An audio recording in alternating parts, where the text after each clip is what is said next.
inside my head.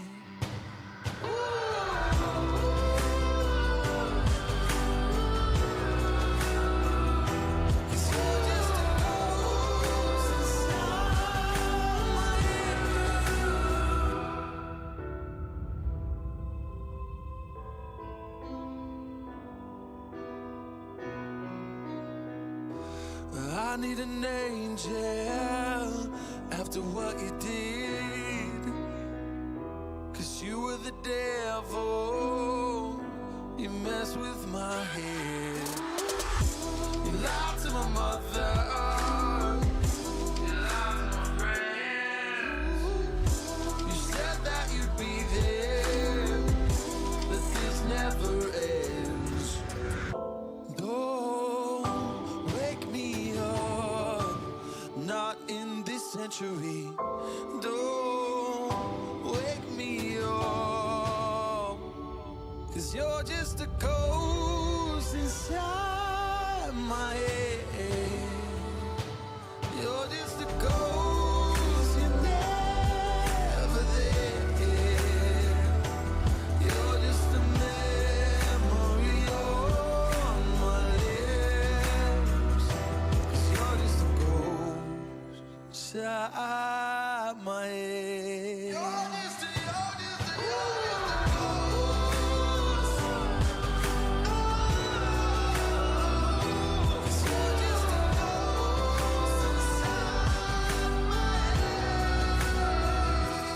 You're just a ghost inside my head. You're just a ghost, you're never there. 'Cause you're just a ghost inside my head. You're just a ghost, you're never there. You're just a memory on my lips. You're just a ghost inside my head. Oh, you're just a ghost inside my head.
drift away. I fill my space, I spend my time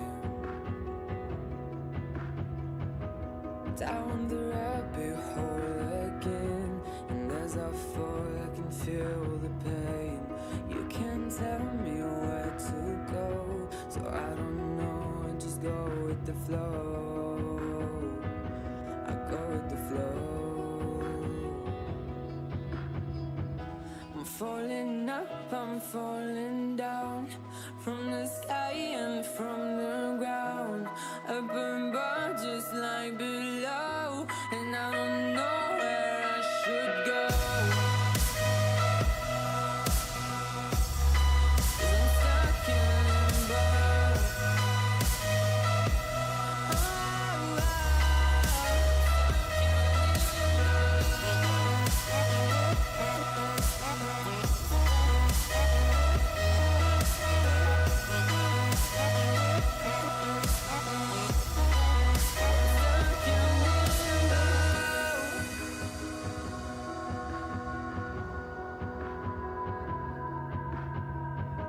I'm out of love, but I guess I deserved it. Trying to hide, to pass you by. I'm getting down, feeling fine.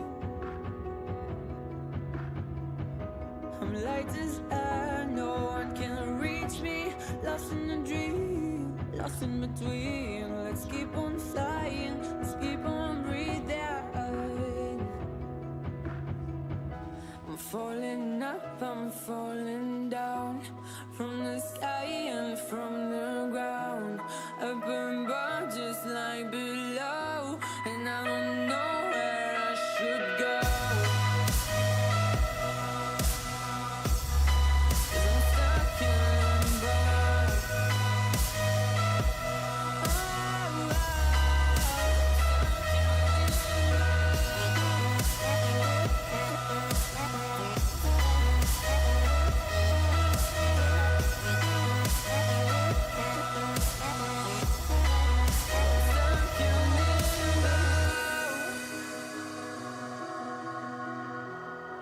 Cause I'm stuck in limbo.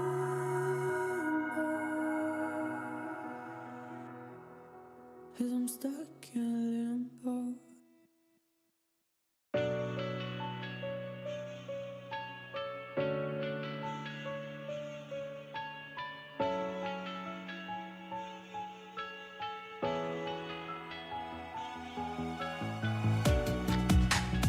Living in the same routine, like the seasons I'm on repeat.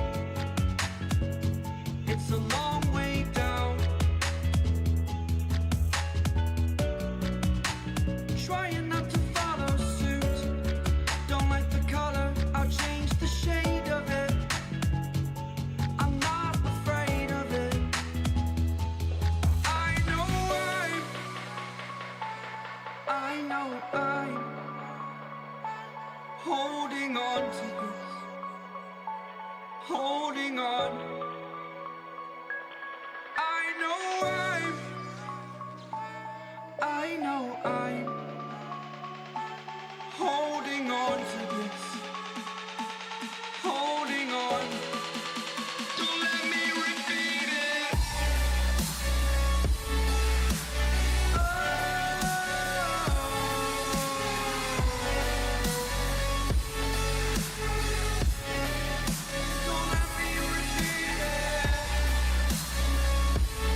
so can you. For too long about the mistakes, while I resent, I learned to hate. Forgot your names. Fear the struggle to follow on. Need to focus to prove you're wrong. I'm not wrong.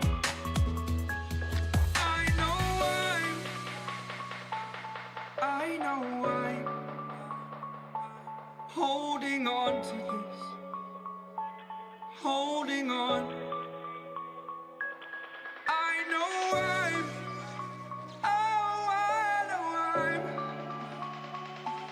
holding on to this, holding on. Don't let me repeat it.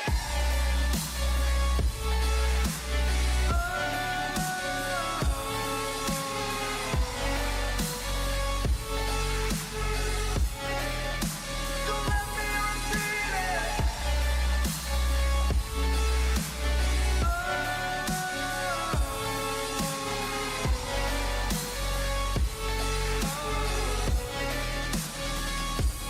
I know I'm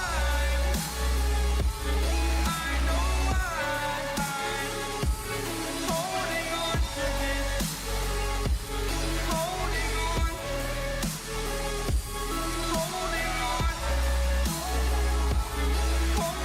on.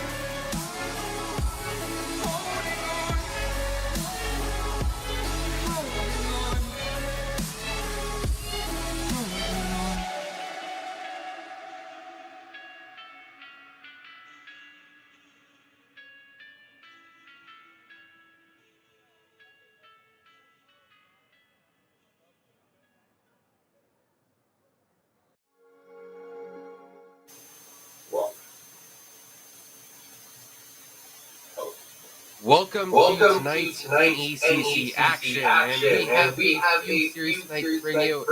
And first up, we do have Towson University versus Johnson and Wales University. Now, I don't know too much about these teams personally, but I am excited for this series regardless. Now, they are part of the Emergence White Division, and I'm just looking forward to it overall. So overall, I'm Starostons, and I am joined by my co-caster, Gopherino here. And Gopher, how are you doing tonight? Because this was slightly short notice. Either way, though, we are well into draft here. Just about to finish up here with that R5 Azir being locked in for Towson. So Towson, they're bringing a metric ton of damage with their composition. We'll see if JWU's composition is able to stand up. Yeah, it's going to be interesting. So we are seeing these drafts in the future. So I'm not quite sure if we'll be seeing them inside the client as well. But either way, it should be pretty exciting overall, because I know we're on, what is it, 12.4 or no, 12.5B as a patch. And we are going to throw it to a quick break, just make sure everything is spick and span for what's going to come up next.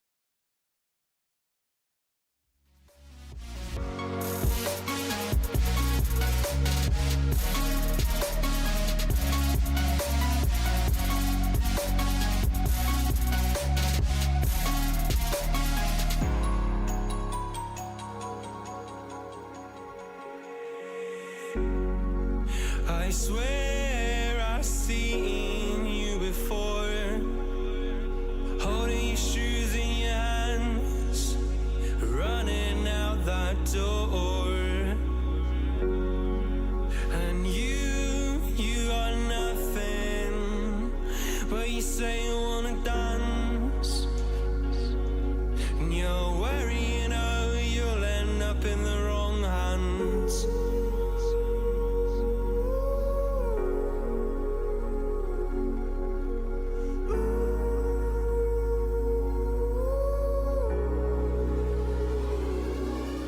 I'm lacking sincerity, but you don't care at all. Miss booze, lit cigarettes, trying to take me home.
feelings. It's like I can't walk on the ceiling. Oh yeah, got me dreaming, dreaming in colors I never dreamed in. Oh yeah, I let you in deeper than I let anyone else before. Fell in love with my broken pieces, took them all and made them yours. Didn't know what my heartbeat needed, skipping out, no I can't keep score. When I lose my breath, boy, you got me breathing. Oh, every little thing you do, every time you hold me, take me higher, higher. Every little thing you do, every time you hold me, take me higher, higher. Oh.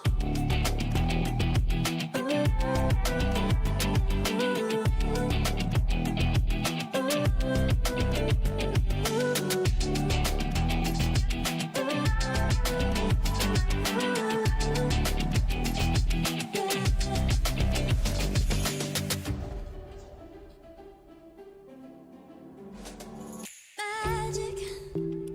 No, I'm never letting go. Now that I have it with you. When you kiss me, it's like the stars fall out the sky onto my heart to cover up what I don't wanna show. I let you in deeper than I let anyone else before. Fell in love with my broken pieces, took them all and made them yours. Didn't know what my heartbeat needed, skipping out, no I can't keep score. When I lose my breath, boy, you got me breathing. Oh.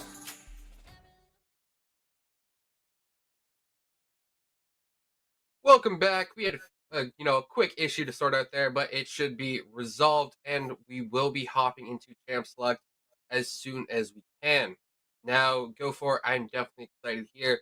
We've seen a bit of the future, you could say, but I know with the current patch, there's definitely been some nerfs that we have to consider, which has affected current meta picks, like the mana increase on the Jinx Rockets. Do you think this could potentially reduce her viability as a champion? So the Jinx is still going to be picked most likely by a lot of people. The nerfs were targeting her early game, just safety in the lane, like you said, with the mana, the base range boost from that rocket launcher.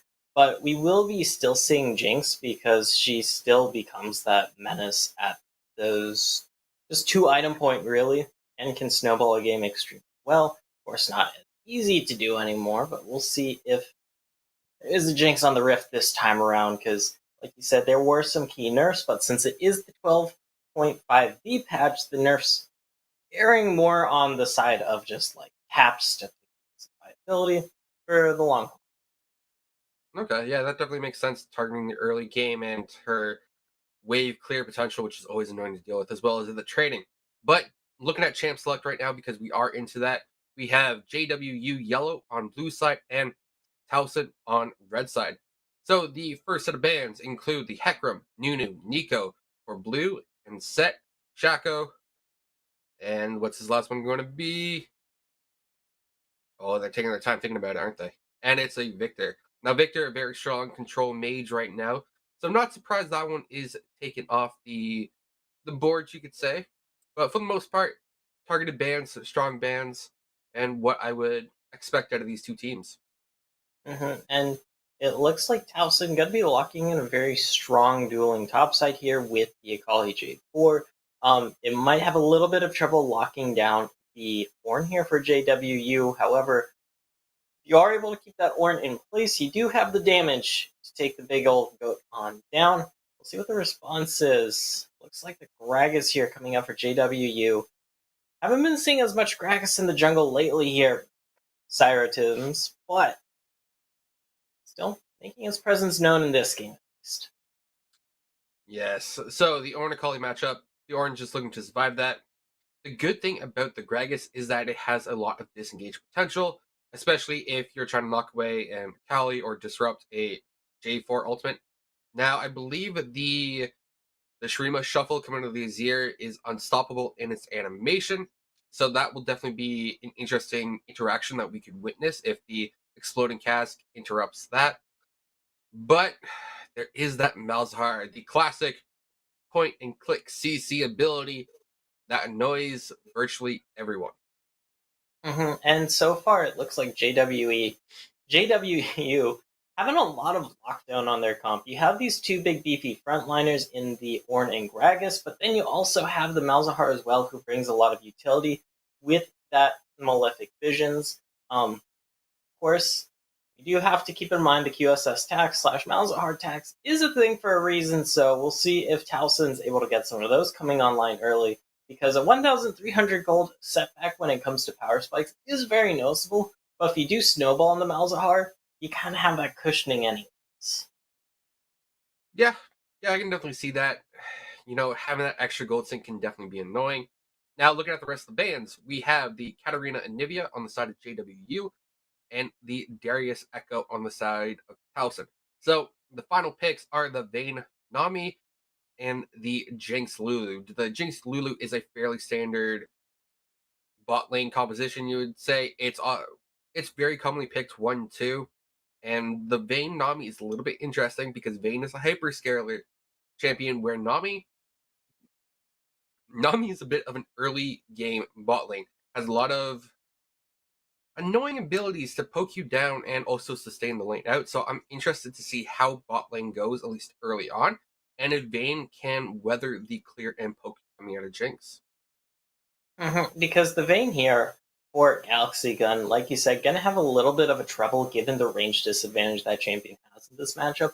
Of course, if you do make it to level 6, if you use the Tidal Wave and then combine that with the Final Hour, you can look to get some all-ins going bot lane. You also have the Gragas here, who can help set up all that in the bot lane as well, with body slams, with caskets, what have you. But like you said, it is going to be a matter of making it to that point here. And we even see the exhaust coming out here for Galaxy Gun as this Vayne.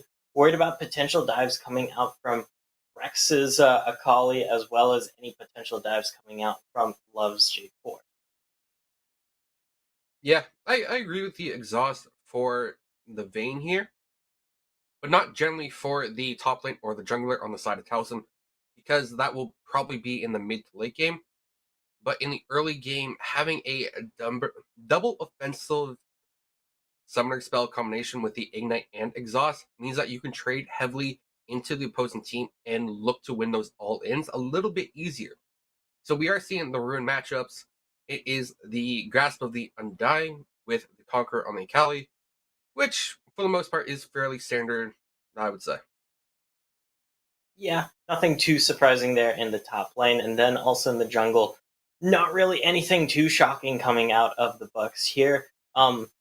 The biggest thing I would say is the Predator Gragas coming out. We haven't really been seeing that as much recently, although that's partially because we've been seeing much more top lane Gragas, which favors the Grasp or the Phase Rush, whereas jungle Gragas has historically gone the Predator, but Phase Rush also a very strong tool in that arsenal as well.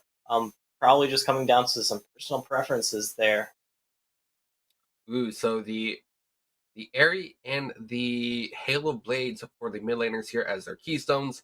It makes sense for the Malzahar, and I'm actually a little bit surprised about the Halo Blades for the Azir. It's not something I would say I've normally seen, but it does make sense if you're looking for quick, aggressive trades with your Sand Soldiers.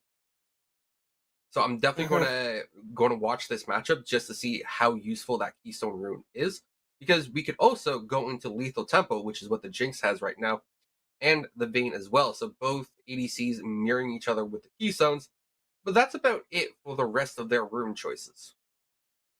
Yep. The only real big deviations here is the fact that we are still seeing Ravenous Hunter here for this Vayne coming out from JWU, something that we don't really see anymore after all the nerfs, especially if you have that Legend Bloodline. I know a lot more people have been favoring the I forget the name of it, the Hunter rune that gives you the item ability haste. That can be so especially helpful if you do end up going for the shield bow. And then for the supports, we do have Aerie on the Nami, which is fairly common, especially if you're not going the Electrocute Nami. I actually prefer the Aerie because it scales a little bit better, where the Electrocute is definitely you want to bully the early game portion of the game and get your lead there. Otherwise, it falls off a little bit too hard, in my opinion. But we also see the Guardian on the Lulu. Now that's fairly standard as well, though you also see Ari pretty often on the Lulu, so nothing too surprising overall in terms of Keystone runes. Yeah, just some small minor things that are shaking it up a little bit here and there that you can nitpick or explore. You do so, please. Either way, though, like you said, nothing too surprising coming out.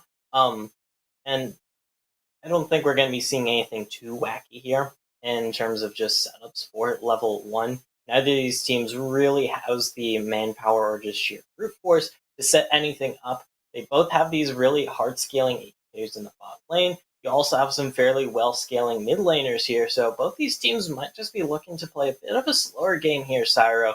Just wait it on out, let your carries scale on up, and then see how the team fights in the late game shape on up. Yeah, I want to say though that JWU, they want to team fight. They have a better team fight composition overall, where I feel that Towson, while they can team fight just as easily, their comp feels a little bit better to the split push. You want the Akali to have side pressure and be able to be that side lane menace. Make sure that you have to double commit to kill her, and then the rest of your team can still team fight effectively with the set of ultimates that they have. So neither side, I would say, have an advantage in team fights over the other. Though I'm going to say that the win conditions for JWU might be a little bit easier overall. But go for it. What I really want to ask you is, in a best of 3 series right now, who do you think will take it? Uh, my guess is about as good as a coin flip. I sadly did not really get to look at the players beforehand, so flip a coin, and I guess that'll be my answer. Can't really say too much. As for this game, like you said, both these teams kind of pretty decently similar, although JW Yellow, much more straightforward front to back team fighting comp here. You have all that beefy front line, you have all the utility with the Malzahar, and then of course you have the Vayne scaling on up, whereas Towson, much more explosive in their fights, do have potential for those long winded affairs as well, since you do have the Jinx and Azir, you get some excitement resets, can bode really well for your team fight here. So it's a little bit of a yin and yang, despite both these teams probably falling in yin. Yeah, now, just as a heads up for the audience, is that even though the timer at the bottom of the screen does say 0, we're suspecting either someone is playing on a potato or a PC, or that we may need to reconnect, so it will still be just a little bit before we're actually into game. Just want to make sure that is communicated with everyone, because yes, the timer does say 0. And while 0 is often the hero in most cases, not right now. But I Yeah. perfectly agree with you there. Go for about a prediction right now is a bit of a coin flip, but there is fun to be had in coin flip predictions, anyways, because it can be luck, it can be fun, or maybe you're just a prophet masquerading as a caster. Nobody really knows until we get to the end result, now do we? And we'll definitely get a lot of the general idea of who might win this series based off of this game, because we all know that the first foot you put forward, typically you want it to be the best. It's usually how you can get a feel for your opponents to know how the series is going to go out.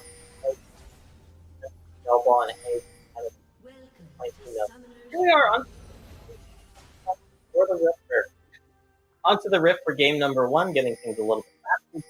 Very standard 5-man plan from both sides. Very slow. Yes, now we do have that wonderful zoom view here, seeing the entire rift at once.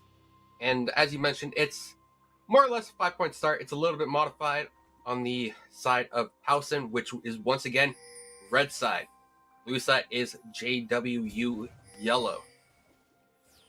Yeah, I love how the emotes, even if you zoom out this far, they don't properly scale. So you just see like the biggest just blotch of Mastery 7 flashing over the map. It's like, that's the entire size of the Dragon Pit. It's like, yes. Well, spectator bugs and small indie companies, not much more to be said about that, but yes. Seeing the scaling issues can always be amusing. Now both junglers are starting on their red buffs by the looks of it. And so that means they're pathing in different directions and playing to different lanes early on at least.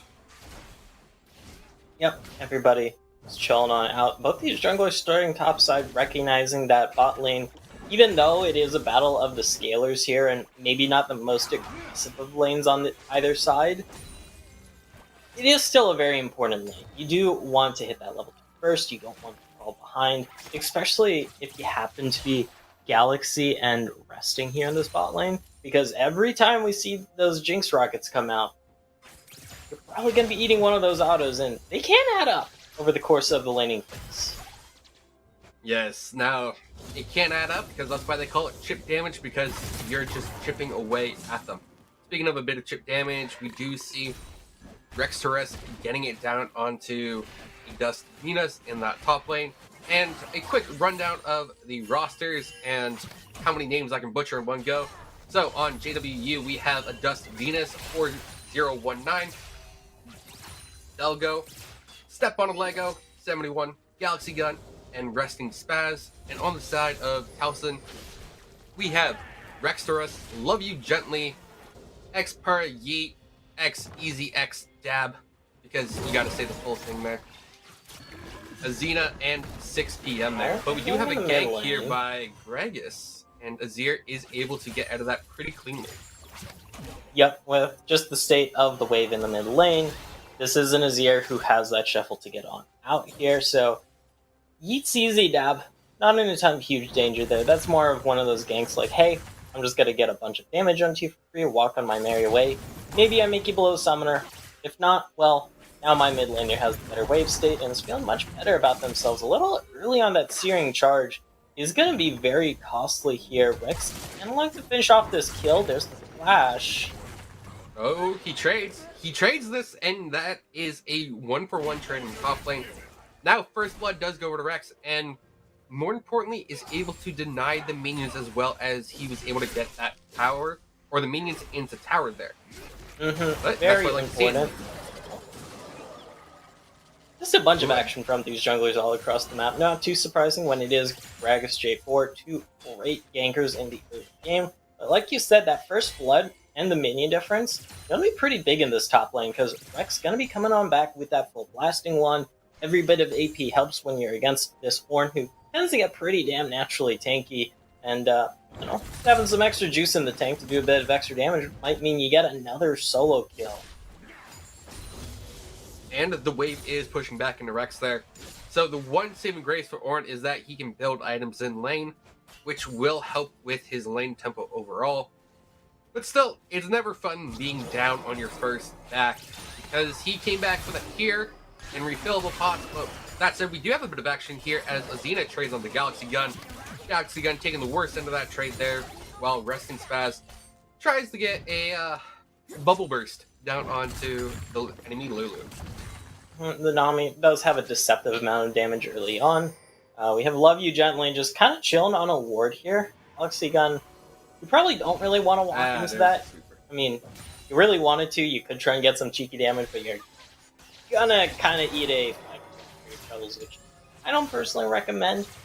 Everything just gonna be sizzling on down here in the bot lane once again. There's a lot of just standing off, and right now, Wilson's bot lane gonna be coming out on top, especially in the CS department. Yep, and that is the range advantage of Jinx. But Galaxy Gun going in on 6 PM pretty hard here. The exhaust is down. I don't think Galaxy gets it, and no, he doesn't. So that's a reset for the Jinx. And Love You Gently does not find the flag and drag. Resting Spots does find the bubble. Should be able to swim her way out of this. And yes, Nami does get under the tower. Delgo is there as well, just for safety. But that should be first dragon heading over to Towson as well. And just over-aggression here from JWU's bot lane. Going in way too deep to try and secure that kill. You get exhausted. It's not going to be an easy time. You were already down a bunch of CS. Now you're down even more CS in that kill. Delgo looking to contest this Ocean Dragon. Does have flash. Does have the body slam if they do want to try and contest with this. Gragas, thankfully, a very safe champion when it comes to contesting these. But going for the kill, it looks like. Dragon gonna reset as well. And here comes the cavalry. Oh, okay, so the J4 did go down there, but Azina finally walks up as well. But this dragon should actually go over to JWU here. And Halson, I think they played that a little bit poorly by not bringing up the Jinx earlier to DPS the dragon. And just letting it stall on out. Each one of those Ocean Dragon autos will be adding up over time, and that's what helped JWU get that return kill and just sneak away that dragon. They are going to be appreciating that. Just that little bit of extra oomph to help them get through some of these tough lanes. Just the top spot where they seem to be eating a lot of trades, but you can't really fault. Yeah, sometimes you want to avoid the trades if you can, but it's ultimately up to the enemy if they want to take a shot at you or not. But that said, there is small CS discrepancies across the map. The biggest discrepancy being in this top lane in favor of the Akali, who's up, 16 CS right now? Yep. So, overall, kills are tied. There's a 500, 600 gold lead, and most of that is currently in the top lane as well, and on the 80 carries. Just a bit of a spread of the gold all across the board here for both teams. You got to lead in one lane, you got a deficit in another. Nothing too huge, nothing too game-breaking. Flash over the wall with this final hour. Ooh, okay, this Jinx's Polymorph is on a ward though. Duggo is there for the disengage. And I was holding my breath a little bit there because I was definitely ambitious coming out of Galaxy Gun flashing over that wall. Yeah. But did have the ultimate advantage on Azina there, so I can understand the ambitious call there. Yeah, definitely something we do have the hindsight, or the global observer buff when it comes to that. Not quite the hindsight. Now we have, of course, but in the moment. Ramblings aside, very aggressive here from Galaxy Gun in the bot lane. Is level 6 now, can look for those aggressive plays, but there definitely has to be a stop button at some point, because you can argue that a flash over the wall to try and dive the turret, maybe a little bit too aggressive. It wasn't quite tower diving, but I do get your point there. If it continued on, I definitely think it would have been a bad call for Galaxy Gun, but luckily, Galaxy Gun recognized and pulled back and has closed that CS discrepancy in the bot lane to about a wave and a half, maybe two, depending on the back timers. So right now, Towson is going for the second neutral objective of the game, the Rift Herald. Now, it's a 9-minute Rift Herald, so not extraordinarily early, but they are picking that one up cleanly. And with these three members here in this top side, if they do so please, they can look to try and dive this top lane. Even with Delgo showing up here, they still have man advantage. Not anymore, since Step on a Lego has the warning and has the movement to come up. Nice little vision toggle. Nice time to get on out, and this should be an easy out unless they hard commit. Yeah, they are hard committing onto Delgo there. And it makes sense. Once the Gragas had used Body Slam, there's no other escapes. So is it easy follow up with the Cataclysm, just lock him down. You have the Akali there with perfect execution, and just like that, they find themselves another kill, up 1.3k gold right now as well. So definitely extending their gold lead as the game goes on, which is always good to see. And we'll see if they're able to really crack open a nice gold lead here. We have this aggressive positioning in the top here from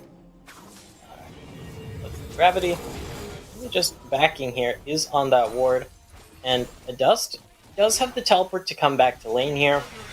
If they do complete that back, that does not seem to be the case. That was a great Shurima shuffle there coming out of the Azir. Now it's the turn with... Okay, so both mid laners burn flash. Now we have the actual top lane as Gragas goes in here onto the Kali. The Kali is in the Shroud, looking to make it out, and she do it. It's going to be close. The knockup isn't quite there, but the fire-breathing goat is. And that's why it's the goat. Burns down the assassin. Yep, it stayed in the top lane there to help secure that kill. That was a very big point of pressure with CS lead with the first blood advantage. Now, gonna be neutralized a bit more. Does have the Rift Maker. I don't know why I forgot the name of that for a second, but does have the Rift Maker, which is gonna be very key when it comes to sustaining through this matchup. Just get that extra sustain from the Omnivamp. So we have a little bit of action coming up the bot lane here. Yeah, you never really want to let a Vayne scale if you can avoid it. Now, Step on Lego is kind of hovering there as well. Now, Love You Gently will be there first, and Azina could be going on to Galaxy Gun early here, but the Nami is there to help with the speed boost. We do Teleport see the behind. TP coming to the tower as well. Step on Lego is there. The poly Great comes burst. down. It's a bit of ultimates everywhere you look, and Xena is going to stay alive for just a little bit, is able to kite away from the Gragas. Now Lego is in trouble here. Now it's Malzahar goes down. The Akali just cleans up that fight like it's nothing. And overcommitting there, a great bait though from Towson, recognizing, hey, they're probably going to be jumping our Jinx here. He was lying wait over the wall, and Love You Gravity combined with Azina, able to just really burst out Galaxy Gun there before they can do anything in that fight. And those 4 kills, just the one, they pick up the dragon as well, still have this Riptail for a bit more, and Towson climbing up to a bit of a comfortable 2k gold. Yeah, 2.2k definitely feels pretty good at the 12-minute mark. And with this Rift Herald being dropped, it should secure the mid tower as well, which is always good to see, especially early on, because this is generally the hardest tower to crack. That should open up the map now for Towson, and they should look to swap pressure to either of the side lanes, though this Akali does seem pretty monstrous at the moment. Doesn't actually have a large goal lead over the Ornn, who was able to farm himself back into the game. A lot of it was because Dust not TPing for that bot lane fight, just staying in that top lane, did narrow up the CS, but it does come. It's a lot of damage. Galaxy Gun going down for the 3rd time this game. You might see another kill here. Nope, just enough health bar to survive any potential dive from this bot lane. Now Delgo could be looking for something here. He does have the body slam ready. Doesn't have the ultimate though, so I think that's prevented him from pulling the trigger, as the zap kept Azina safe just a little bit longer there. And this gold lead in the bot lane now, nearly at 2,000 between the two AD carries. I mean, 2,000 is very noticeable in the 1 versus 1, but we're talking about pre-14 minutes here, Cyro, so there's going to be a full mythic and a very chunky component, whereas Galaxy Gun sitting on those bargain bin items, trying to finish up that shield bow here. Yeah, it's a little bit rough for the Vayne right now, and the Jinx is feeling pretty good. And with that said about feeling good, we do have a bit of a pause. So, go for it. What do you think of the overall game state right now, seeing that Towson is about 4,000 gold up right now? I mean, Towson has been making some really good moves when it comes to objectives here, when it comes to just kind of punishing the aggression in the bot lane there. Yes, they have had some slip-ups, especially that one mid-lane Shurima shuffle we saw try and come on out.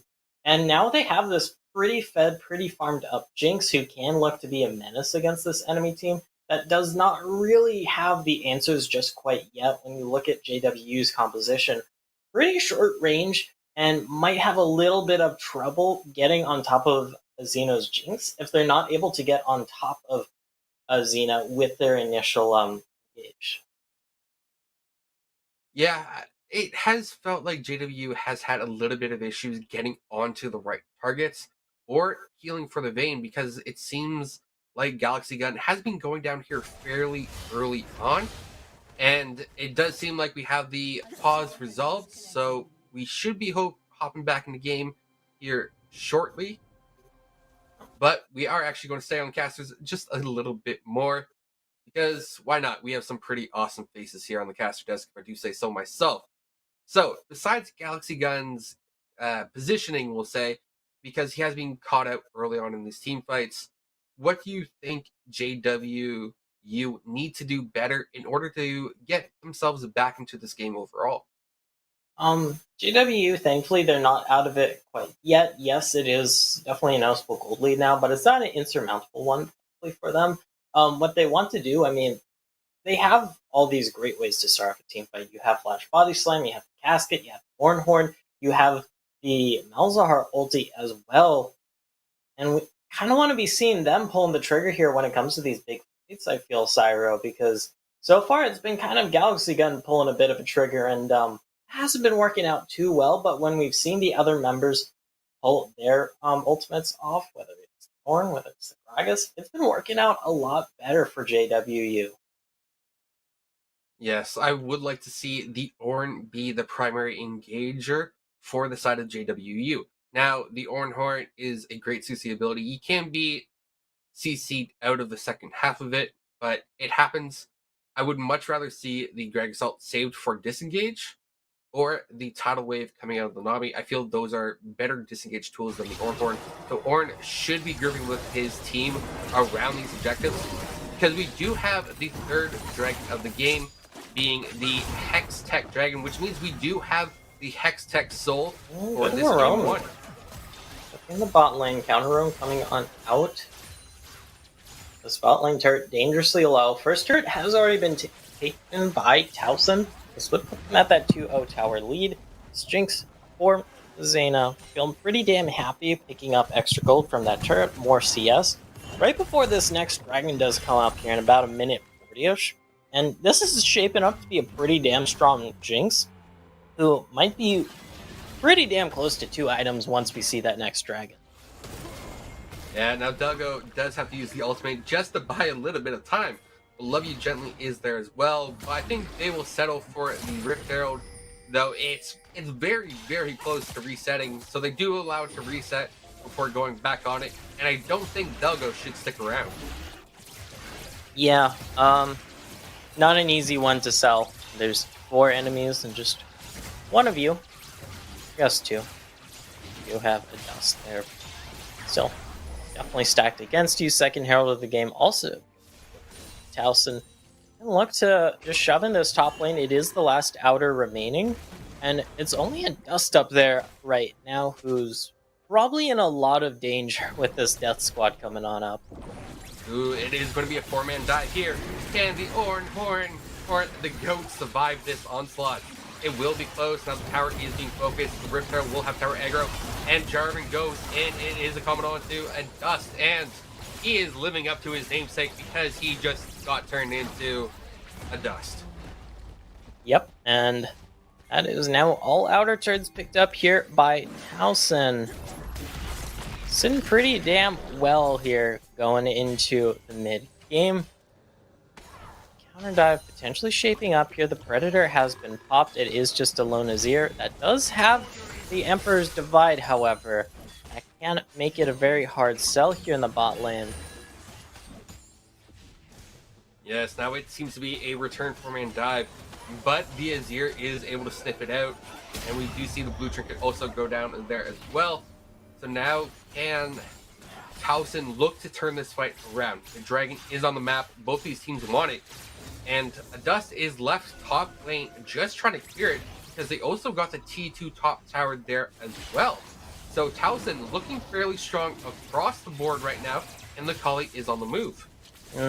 They now have about a 6k gold lead in their pockets. Everybody is up against their respective opponent, melting through this dragon. Not too much JWU can be doing about it. Delgo does pop the Skyre's Bloom to say howdy ho. Dragon does die. Too much you can do there though. Yeah, not too much he can do because it would probably be a suicide play regardless, and at this point you just don't want to give the enemy any extra gold. Now the beneficial thing here is that JW already has 1 dragon to their name, which means that the soul point is still a little ways off for the side of Towson, so they have room and time to get back into this game and start closing down the gold discrepancy, which has grown to mental math about 6,500. Yeah, which is a pretty damn huge amount for this point in the game. Only 18.5 minutes in. A bit of a doomsday scenario, and JWU, they're gonna really want to pull something off fast here. You can't just keep sitting around and letting these dragons fall, or God forbid, letting the Baron fall when that's up on the table. So you have the tools to make something happen. It's just all about pulling that trigger. Yes, and pulling that trigger at the right time is very important because sometimes you can get baited into it at the wrong time. Yes, it has happened to me, which is why I took a moment there of recollection to realize that there are times where I've been baited. and I don't like it. I don't think anyone actually likes to be baited into poor fights, especially ones when they're behind and they're desperate to get back into this. But that said, so far the Azir hasn't really popped off, only has 1 kill participation on the entire side of Towson. So the Azir, I would like to see more in these team fights, get more participation, or control a side lane better and draw that pressure. Siege is underway on this turret. A lot of range, and when you have a Jinx Azir, tend to attack turrets pretty fast and pretty hard. Everybody's just kind of squaring off here in the mid lane, waiting for something to happen. There's no real objectives on the board quite yet. Baron did just spawn, but I don't think either of these teams are really in the position to take said Baron unless they have a massive advantage. Go find the top lane, see if they're able to lock. Ooh, okay, so there wasn't much to call on that tail in the fight because it was just chain CC all day long onto Rexorus there, and the Akali does go down, giving over that small gold bounty. Now, in the meantime, the T2 mid tower went down, and that means Towson is up, what, 5 towers? Yeah, they have yet to lose a tower on the side of Towson, so they are still firmly in control of the map. They are now looking bot side, while the Jinx is able to get a few autos onto that mid inhibitor tower as well.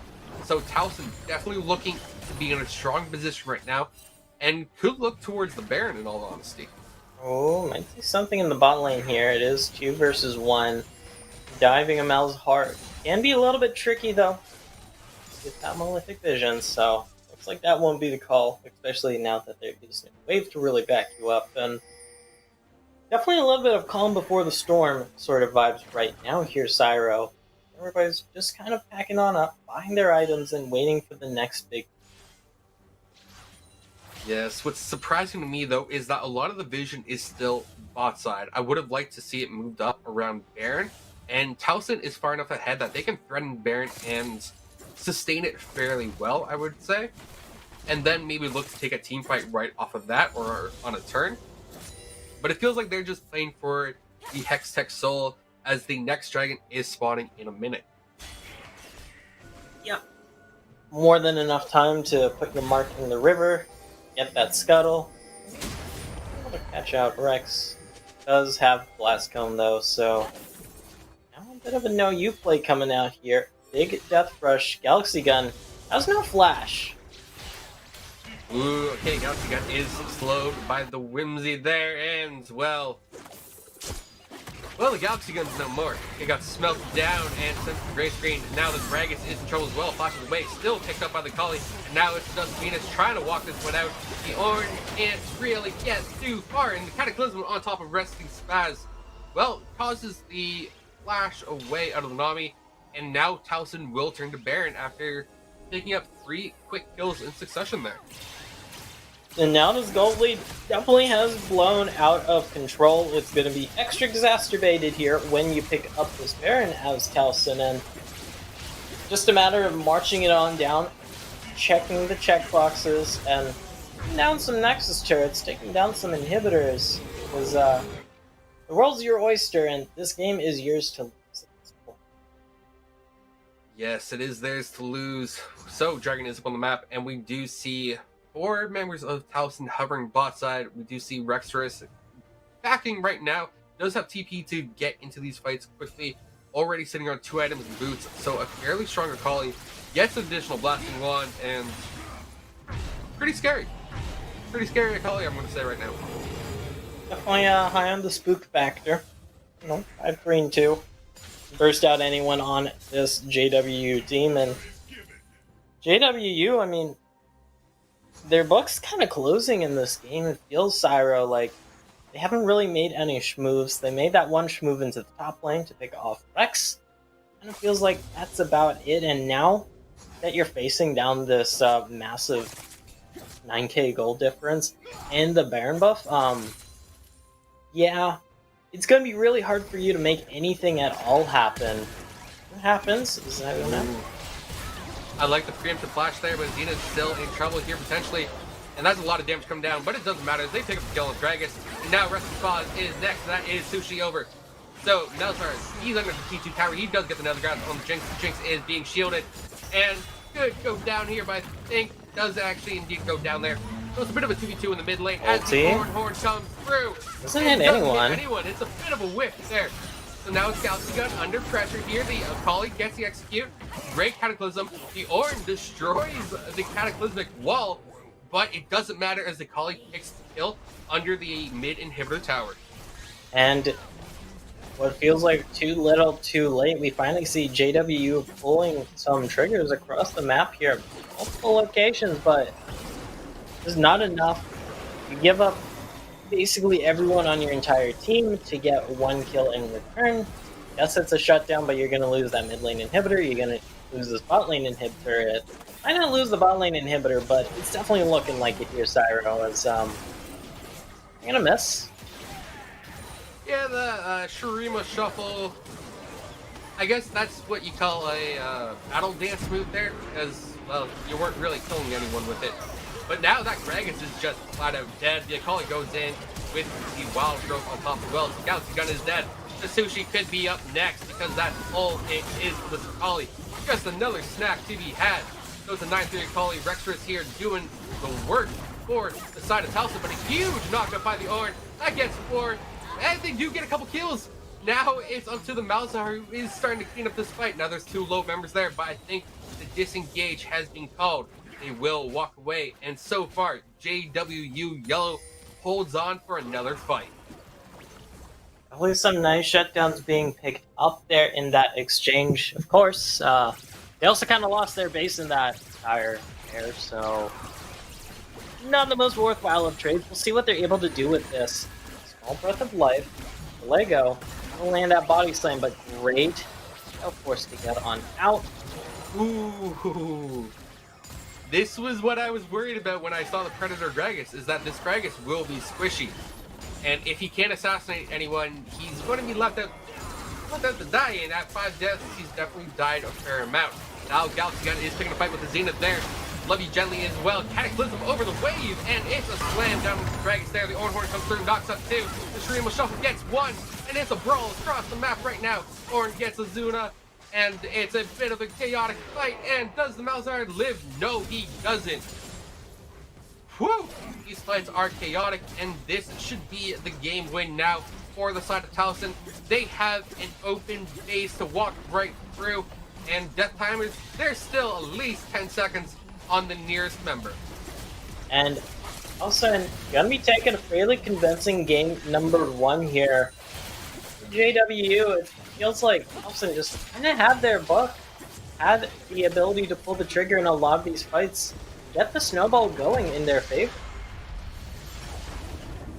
Yeah, so that is game 1 here between JWU and Towson, and for the most part, I was fairly impressed with how Towson played this game. They did a great job early on. They snowballed their small leads into bigger advantages overall, and you could just see that gold graph chart, and it's pretty staggering being ahead 14k by the end of the game, especially in 27 minutes.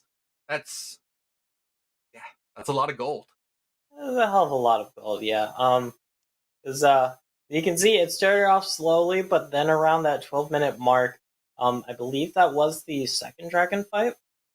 That's when it starts blowing wildly out of control here for Cyro, and kind of leads to the situation that we saw at the end, where it's like, yes, it did feel like Towson definitely taking their time a little bit, taking things slowly for a team that was that far ahead, but they kind of couldn't be stopped, so an unstoppable force.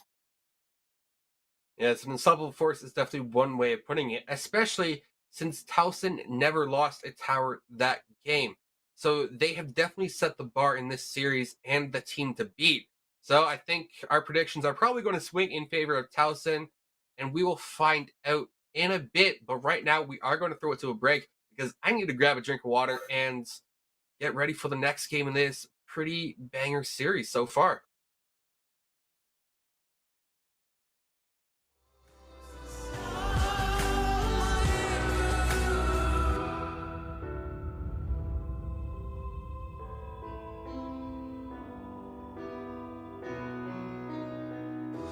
I need an angel after what you did. the devil. You mess with my head. You lied to my mother. You lied to my friends. You said that you'd be there, but this never ends. Don't wake me up, not in this century. Don't wake me up, 'cause you're just a ghost inside my head. You're just a ghost, you're never there. You're just a memory on my lips. 'Cause you're just a ghost inside my head. You're just a ghost.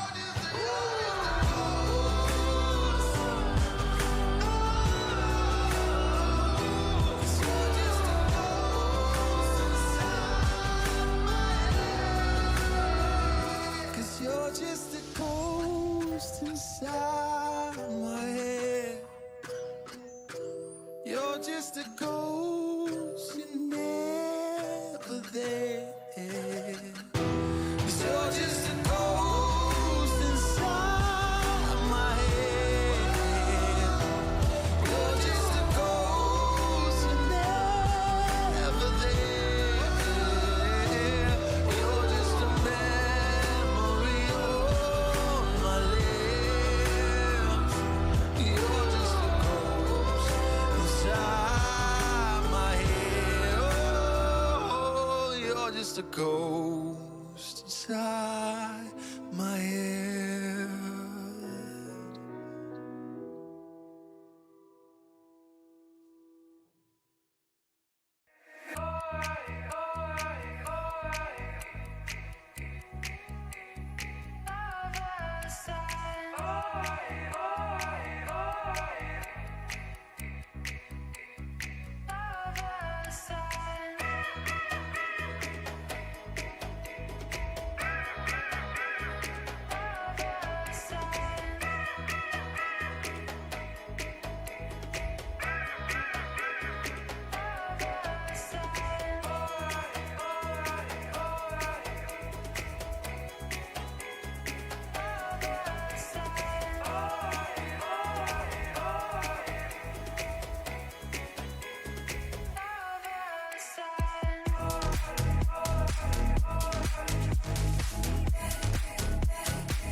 Welcome back to the first series of the night. I'm Sarah Sims, and my co-caster is Goferino here. Now, we just got back off break from game one between Towson University and Johnson Wales University, where it decidedly and convincingly went over to Towson. Now, they were up over 14,000 gold at the end there, so they are the team to beat in this series. So go for it. Do you have any adaptations that JWU Yellow will need to make in this game too? I think JWU, the main thing they have to do to approach this game too differently is kind of just change how they approach it from like a macro sort of level, because it did kind of feel like that after the laning phase they weren't really sure what to do. It felt like they were a little bit too passive, not really making anything happen except for once it was too late. And I do want to see a bit more of that trigger happy just willingness from the appropriate members to start up on fights, because we did also have some criticisms for Galaxy Gun definitely getting a little bit too aggressive in that bottom lane when it was not really too good for them. Of course, new game, new you, and this is JW's big chance to come back in the series, because if not, then they're done for the night here, and they will be packed up, going home 0-2. Yes. Now, overall, in terms of records, these teams are fairly close, where Towson has a 2-2 record, and so far JWU has a 1-2 record with a game being rescheduled. So this is week 6 action, and their records are fairly close. So I'm expecting that JWU may have just had an off game, and they could come back just as strong in game 2 as Towson was in game 1. We will find that out, though, when we get into Champ Select, which should be coming up pretty soon.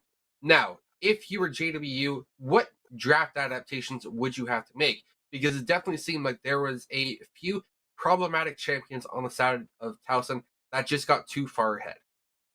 I would definitely not draft as hard of the bot lane, because it did feel like that Galaxy Gun not really able to do all of too much. They can try and draft a more aggressive AD carry. There is Tristan available if you do want to go for that much more early game Unga Bunga sort of style compared to the Bane. That'd be my biggest thing. Otherwise, across the board, it felt like the draft was overall pretty fine. Just some small tweaks here and there potentially, and both these teams will be running it back on the same side, so it's not like they're going to be having to deal with any potential shenanigans with the side swap when it comes to changing up your fan strategy. It is going to be the same as last game. You're just down on match point. Yeah, I would actually like to see the Akali get taken off the board because it's Akali. You just get rid of the champion. There's very little counterplay, I feel, to Akali right now. She's just very, very annoying, even if it's not the Turbo Chem Tank quasi-bruiser build nonsense that was in the meta not too long ago. The Akali's still an assassin, still has way too much mobility and damage in her kit already.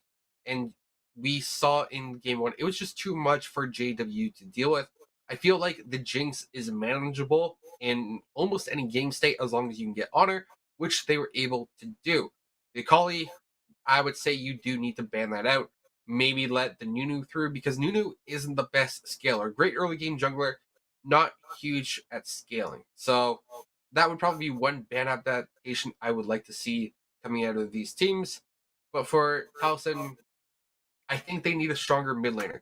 Azir just didn't seem to have the impact early, and didn't really have an impact until after 20 minutes, it felt like. But at that point, as long as you showed up and got an assist, that's all you had to do, because your teammates were already blowing everyone up. So yeah, maybe bench the Azir. There was nothing wrong with the Azir from as far as I could tell. It just wasn't putting in as much work as the rest of the team was. So that would be my only real suggestion there for the side of Towson. Yeah, you could definitely argue that. Although at some point, like you said, you just kind of had to show up to those team fights, and props to Towson for not having to get too nitty and gritty with that Azir.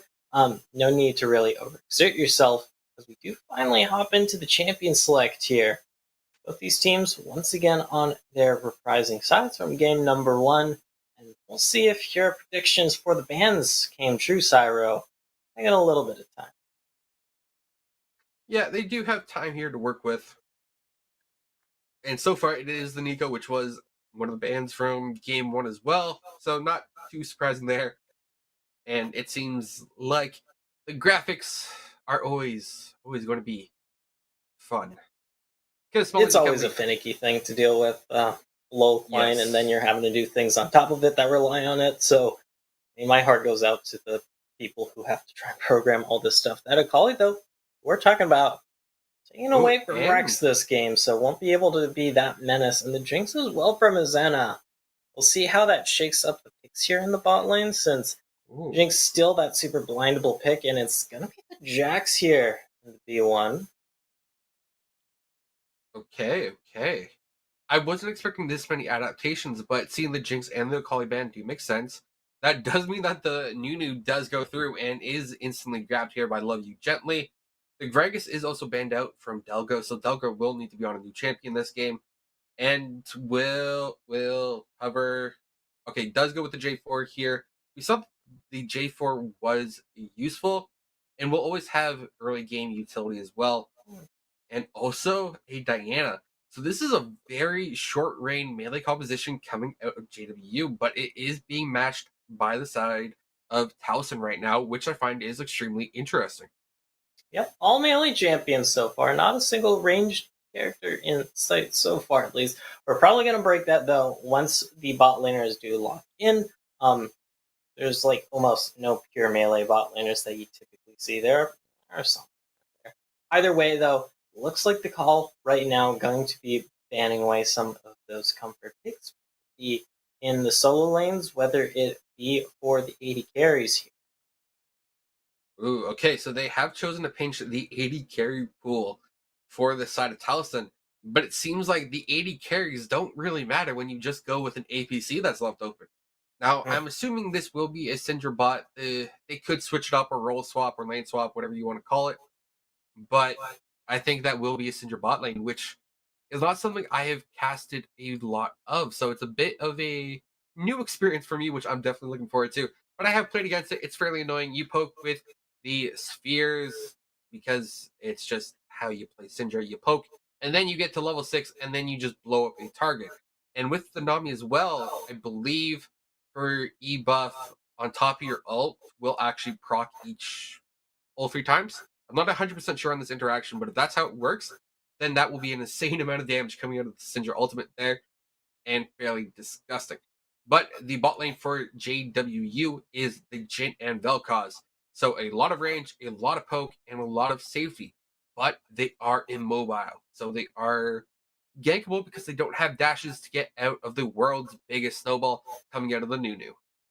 Both these bot lanes going to be pretty damn immobile here, Cyro, and both these junglers can be eyeing up this bot lane if they do want to pick up some nice and easy kills, if there happens to be no flashes available. I made for some easy mincemeat. Of course, you have options all across the board, because mid lane definitely going to be a bloodbath here between the two assassins / bruisers for Para and Stepan.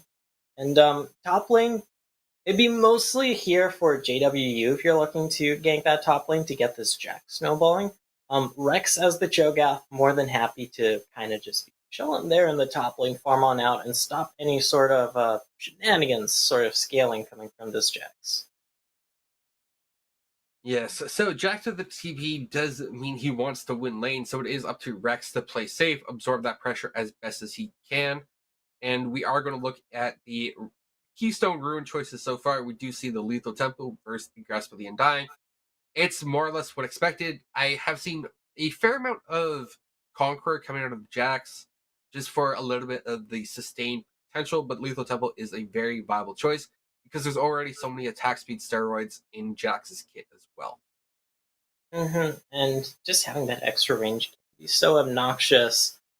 But, of course, on the flip side, Rex with that Grasp dying, definitely looking to just tough things out. Very typical in the jungle. Nothing too surprising here as well when it comes to the Rune setups.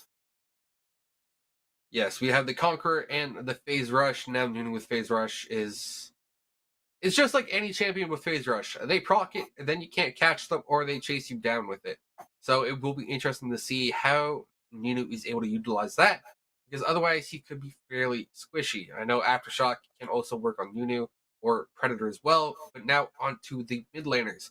We do have the Electrocute for the Diana and the Lethal Temple for Yone. Now these are definitely standard Hmm. Keystone rune choices.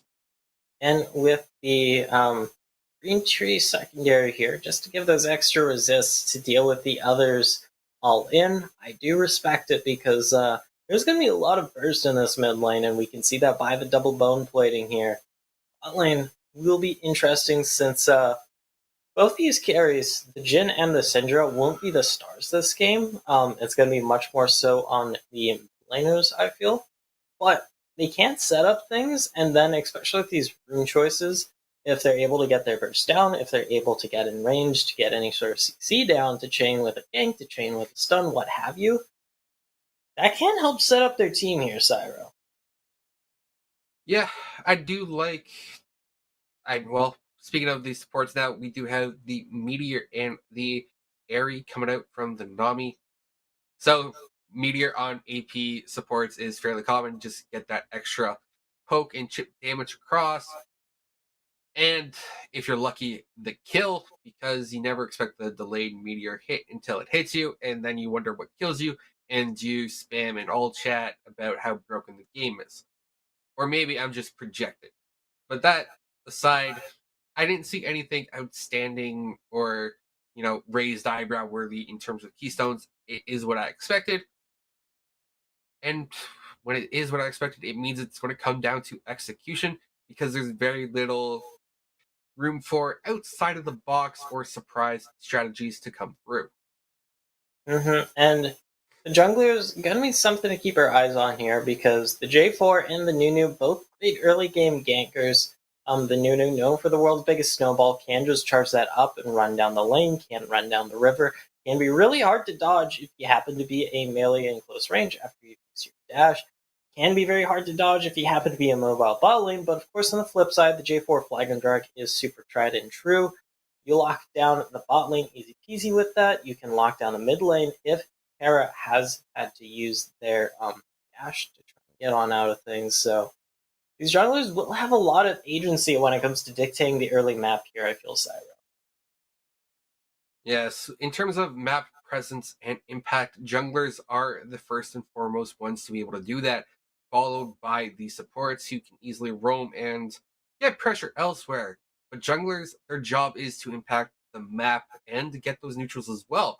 And speaking of neutrals, I don't think there's anyone quite better than a Nunu to take the neutrals. You have the early chomp, or devour. You just really melt them. It's like having a double smite early on with the Q on the Nunu, and then you also have the Cho'Gath ultimate as well on top of it, and that's just nutty objective true damage there. And if Taliesin ever loses a neutral to a 50-50, that would be, to say the least, embarrassing.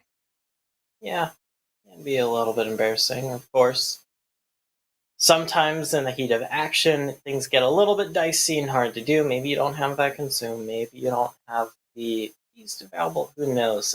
We'll know once we do get into game and see any of those potential fights or skirmishes do break out here, Syra, because we've been talking about the junglers a lot, and very righteously so, because both these team comps, they can get the ball rolling with a bit of early momentum here. You have snowballing potential in JWU's top and mid lane, whereas Taliesin has the snowballing potential in the mid and bot lane themselves. So expect to see much more action early. Yes, the early game action always critical to setting your team up for success. I don't think we'll see any level 1 shenanigans either. That is quite possible with both of these teams, though a little bit more likely with the CC coming out of Towson, especially if you get a snowball or a rupture. There's a lot of knock-up CC on the side of Towson, level 1, that they can take and will be viable for an invade. So I'm going to expect JW to do a fairly even start overall. Yeah, so predictions for this game, go for it. Do you favor one side or the other right now? I mean, going off of game number one, it's definitely favored to Towson. They have a lot of agency this game, to set up in the bot lane, to set up with their jungler. And we saw how big that could be, especially in the bot lane when it came to snowballing Azina out of control. Same applies with this jungler. We do see those ganks coming on out. Of course, we're going to at least have to wait a fewish minutes for that, for the junglers to at least hit level 2 before they try and even consider ganking this part. Yeah, we do see more or less a 5-point start. Now, it's a little bit modified on the side of Towson as they have doubled up 2 of their points. But they're still watching all the same aspects of the map, making sure they play safe and get the appropriate wards down before they reset and look to set up for the first clear of the game. Last time we saw both junglers starting in top side. I don't know if we'll see that again this time. Seems like both sides the call after they place their free level 1 wards. Back to pick up the sweeper. Very classic trick where if you just immediately run it, drop that trinket back, and then buy the red trinket, well, you essentially have a free ward to start the game, so it's always a nice little thing to get a leg up with. It does help you scout out the river here in this circumstance. Yes, it just prevents the second buff being stolen out from under you. That's why you drop that first ward there. And now we already see the Diana getting some damage onto the Yone, but the Yone does trade back fairly effectively as well. Gonna be a very bloody mid lane, I feel. Especially since both do have Ignite here. Step on a Lego and Yeet's Easy Dab. And look for some big action here. They might try and at least wait for level 6. Both these champions can all in pre-level 6, but they do at least want a little bit of sauce on their pizza before they really hard commit to any sort of all-in here. It's definitely a bit of non-metaphor, but it does get the point across, I guess. Yes, does get the point across. Now, Rexorus here already has a bit of an HP lead over Jax. But really, it's Duggo here with the level 2 gank. Does get exhausted, so they should be able to just walk this one out or look to trade back onto it. But that is a pretty damaging 4th shot. Now, Dust is taking an aggressive trade here. He does have the Ignite, so he could go for the kill here. But a good Rupture coming out of the Cho'Gath, and that is going to be first blood once again, going over to Rexorus there without it being traded back this time. Maybe a little bit greedy, and now Yone is trying to make the play happen as well. 6 p.m. goes for the bubble, doesn't quite find it, and just like that, all 3 lanes start getting in on the fighting. Yep, Dust trying to go for the very classic Jax level 2 move there, where you charge up that counter strike, walk into the enemy, eat up a bunch of minion autos that helps charge up the damage on that counter strike, and then you just commit either with a leap strike or you are in their face. That's been pretty aggressive. That's a great scatter the weak double stun to follow on up. And then you combine it here with 6 PM's now heal. It's gonna give a lot of deceptive sustain to Xana and 6 PM in this matchup, and with the current pushing, look at that Nunu in the river here for Love You Gently. I'd like to start rolling one up. Yeah, and that's exactly what he's going to do. He should be able to find Galaxy Gun here unless they clash. And great scatter of the week, and this should be a dead Jhin, and that's exactly what it is. Galaxy Gun no more. Rest of Spaz does get locked up as well, but should be able to walk the tower and drops the Ignite on the Nunu just to be safe. But overall, a great gank coming out of Love You Gently on this Nunu. And I can definitely start to see why it was banned away from him in game 1. Yeah, they're able to get quite a nice value gank there in the bot lane, forcing out Flash and the Ignite from resting. Getting a kill. He'll go. Does have something to say in this top lane. Is spotted out. Counter-Strike going to start this on up. Pushes out that flag and drag. Yeah, the Cho'Gath just couldn't do much in that fight there, because that will beat the Jax Ignite down. But overall, Cho'Gath is still ahead. Up 10 CS, has a kill already, so the lane still in Cho'Gath's favor overall. That said, that is a burn flash now and is going to be regankable. Yone getting a lot of chip damage down onto Step on a Lego 71. I wonder what happened to the first 70 people who stepped on the Lego. Yes. Not something pretty. Look, flag and drag. Ooh, the Ignite is down. Yone is being focused here. He does snap back to reality. With the flash away, he could look to get out of here. He doesn't get out of it. Diana picks the kill, and a gank top results in the death of the Grandmaster Jax as well. So overall, Towson going punch for punch in these kills. Still up a kill overall. And this Jax is in a world of hurt, but they do have Dragon priority and should be able to pick up this first Infernal Dragon. Yep, so far these junglers definitely making their mark here on the map. 4 out of 5 kills this game have had either one of these junglers involved here, Cyro, so gonna be looking to keep that going. I think there's gonna be too much action here in this ball lane. Logo does have to be careful, should have flag and drag to get on out. Full buffer there on that Scatter of the Weak to stay alive, but kind of a little bit close, for sure. Yes, and we do see that Rextris immediately used the Feast on a minion there, just to get one of those 6 early stacks built up. And with double the CS that Jax has, I don't blame him right now, being the opportunistic ultimate there. Oh, good bubble. I think this might finish off the kill. Yep, it does. 6 PM taking that one, and Elxie does not have any real gas left in the tank aside from this shot. Delco is making their way on around though here, Cyro, and can look for a big play. Oh, they can definitely look for a big play here, but I think he was stunned up by the Scatter of the Weak there, so Delco is able to find his way in onto 6 PM or Azina. 6 PM, she's been doing a great job with these bubbles and just supporting her APC or ADC regardless. So, great job out of the Towson bot lane so far. Staying safe, absorbing pressure, and just look at that damage come across. Now, Restless Fast is caught up by the bubble as well. Does get hit by the Scatter Weak and is just over 200 HP. But Azina has no more mana and looking to reset right now. But you're feeling pretty good about that because it's not like resting's okay. Biggest snowball being charged on up, and there is no flash here for Step on a Lego. Yeah, so Step on a Lego able to sidestep the snowball, but not the fate sealed as it comes across, and it doesn't quite seal the fate, but eventually the kill does go over to the Yone, and right now it is the top laner trading pretty heavily. Rex taking a good chunk of damage there, but Dust is the one in danger.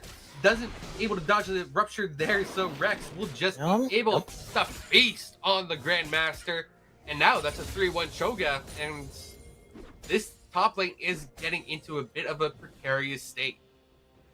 Yep, and that's not something you'd really expect because it does take the Ignite as this Jax. Delgo, I don't know if you really have the firepower to get through this tanky boy Cho'Gath.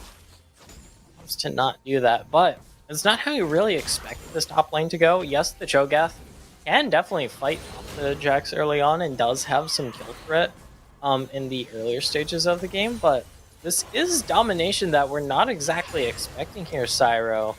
And just maybe just eating up too much damage there from various sources, maybe just getting a little bit too cocky with their trades. Either way, though, it's not really been working out for them.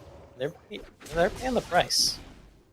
Well, Rextris just has a lot of sustain in his kit, and you can see that the Grandmaster's Bite is popped, but it doesn't matter. Rex should be able to pick up this kill. Picks it up pretty safely there. The was getting low with the Ignite burning down, but either way, double CS, 4 kills. The Cho'Gath is online and just feasting into a state of gluttony, I would say, with how big this Cho'Gath is getting. All in. He'll pick up off camera here. Towson just kind of winning across the front here. Our observer zooming in on that dead body, rubbing salt into the wound, maybe. Maybe a bit of post-mortem honoring. Result is still the same though, Cyro. Every single lane, including the jungle, is up against their respective opponent here for Towson. And we're already at a 4K gold lead pre-10 minutes. That's pretty damn big. Yep. I agree with you there. It's a pretty big goal lead right now. Love You Gently was also able to pick up the Rift Herald, also getting an invade going down. So overall, Towson will be Oh, feeling pretty double good, kill in the but bot a lane. double kill in the bot lane right now. It was, I believe, one for Delgo, one for Resting Spaz there.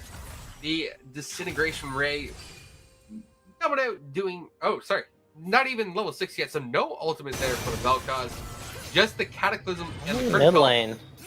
And now the Yone, oh, it gets the shields, get the vision drop in bush. Should be able to run out, but the Jax is there as well. The Nunu is there for a bit of a buffer.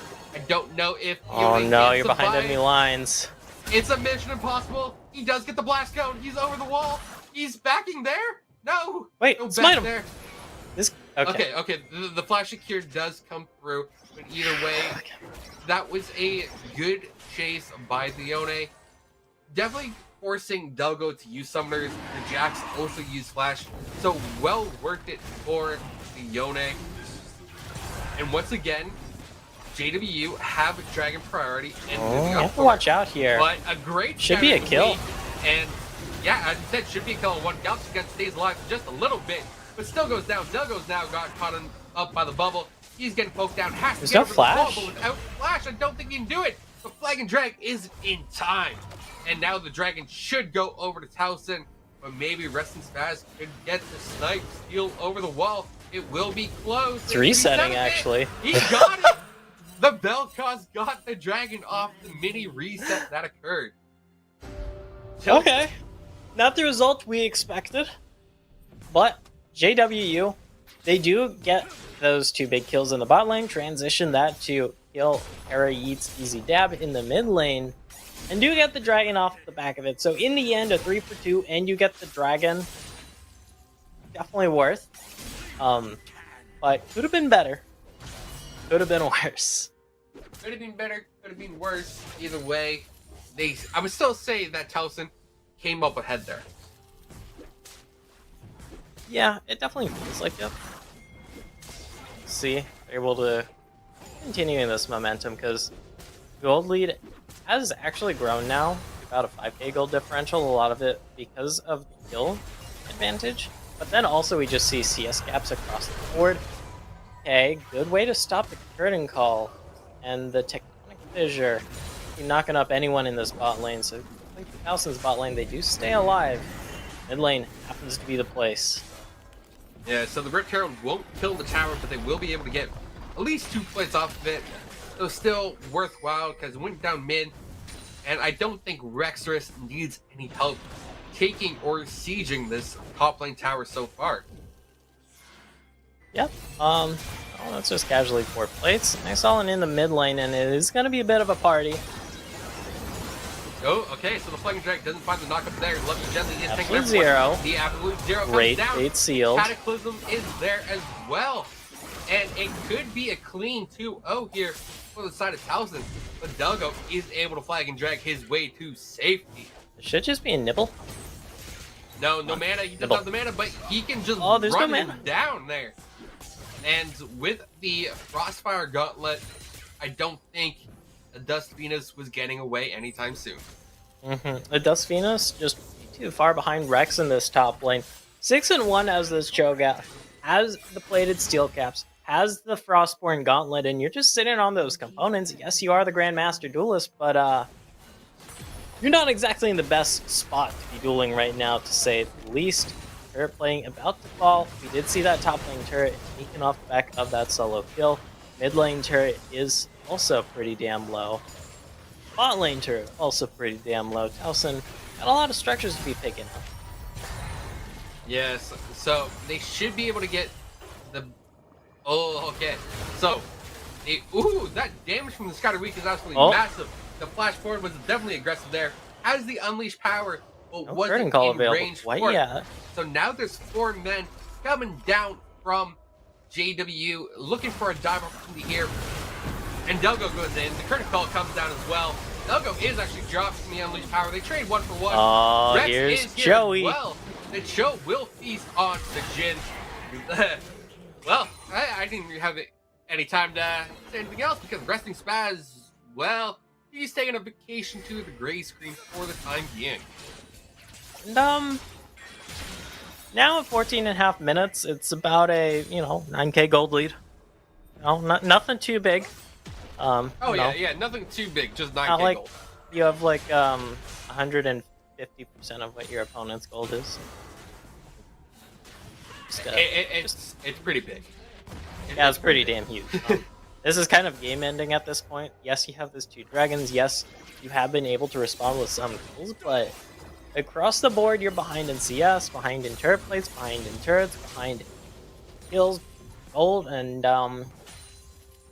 you're gonna need a little bit of a miracle. This is one way to get it started off. Committing to that. Ooh, the Fate Seal comes through. Up. Delgo is there as well. This is kind of closing from a great flash out of Yone. And now they're looking to turn this fight. Sin is there. The absolute zero comes out. Doesn't get the killing damage, but still, that is plenty of pressure coming out of House in there, as they did get the mid tower there as well. Furthering their gold lead here, you pick up a kill, you pick up a turret, almost pick up a second kill to boot. JW can't really do too much except watch in horror. Dragons up in about 20 seconds. Thing is, JW does not really have any legs to stand on when it comes to contesting this. Maybe they get a lucky steal like last time. Who knows? I think right now they just give up dragons, try and farm your lanes and get gold back into your pockets, because you do have at least that 10-minute buffer before dragons are even with you right now. With that said, it is going to be Taliesin who picks up the second Rift Herald of the game. He also moved down as 5 towards the dragon, and I think this dragon will be secured. No lucky steals this time for Resting Spaz, though Yone potentially caught out here. Isn't locked down just yet. They don't have the damage. Absolutely massive. The Runster comes out, and that is Delgo going down. Now the Lego. You're just tickling this Cho'Gath. Lego is going to go down, and now Resting Spaz has to flash, but it's a flash to nowhere. Maybe the gray screen as the scatter of the week comes through, and what can I say? The weak have been scattered in this game. Yeah.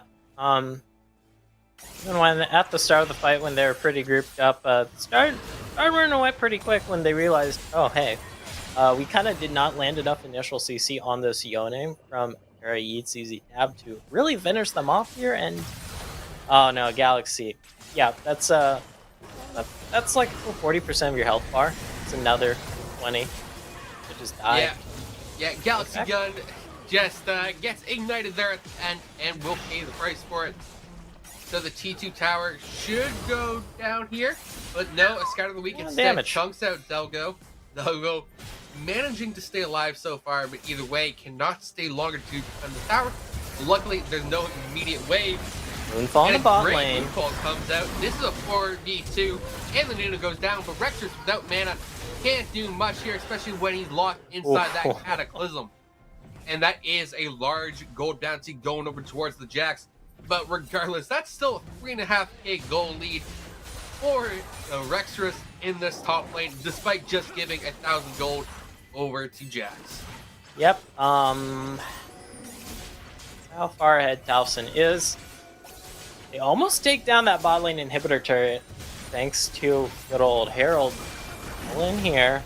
I think one of these players is a little bit further ahead than the others. Harry Yeet's Easy Dab. Flexing on them haters. Let's call it that. Waltzing on out. Yeah, he also has the life shield bow there as well, so I think he would have been just fine.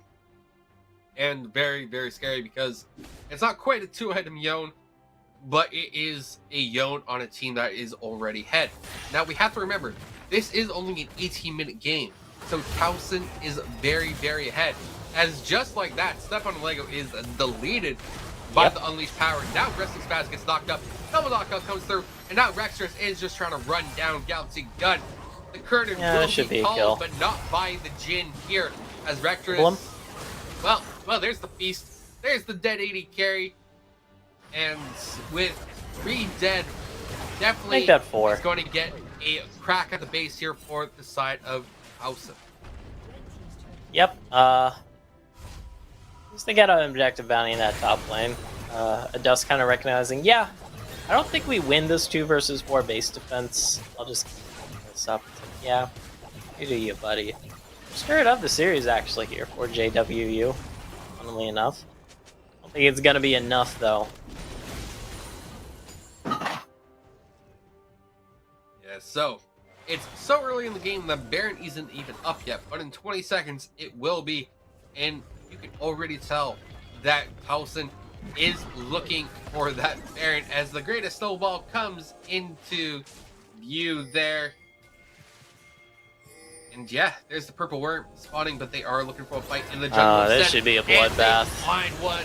A good scout of the week on 2. The absolute zero comes down just to ensure the kills. Now Galaxy Gun has a 4th shot there. The orbs of power come down as well. Rescue Spaz is in trouble. Great scout of the week nearly deletes the bell cause.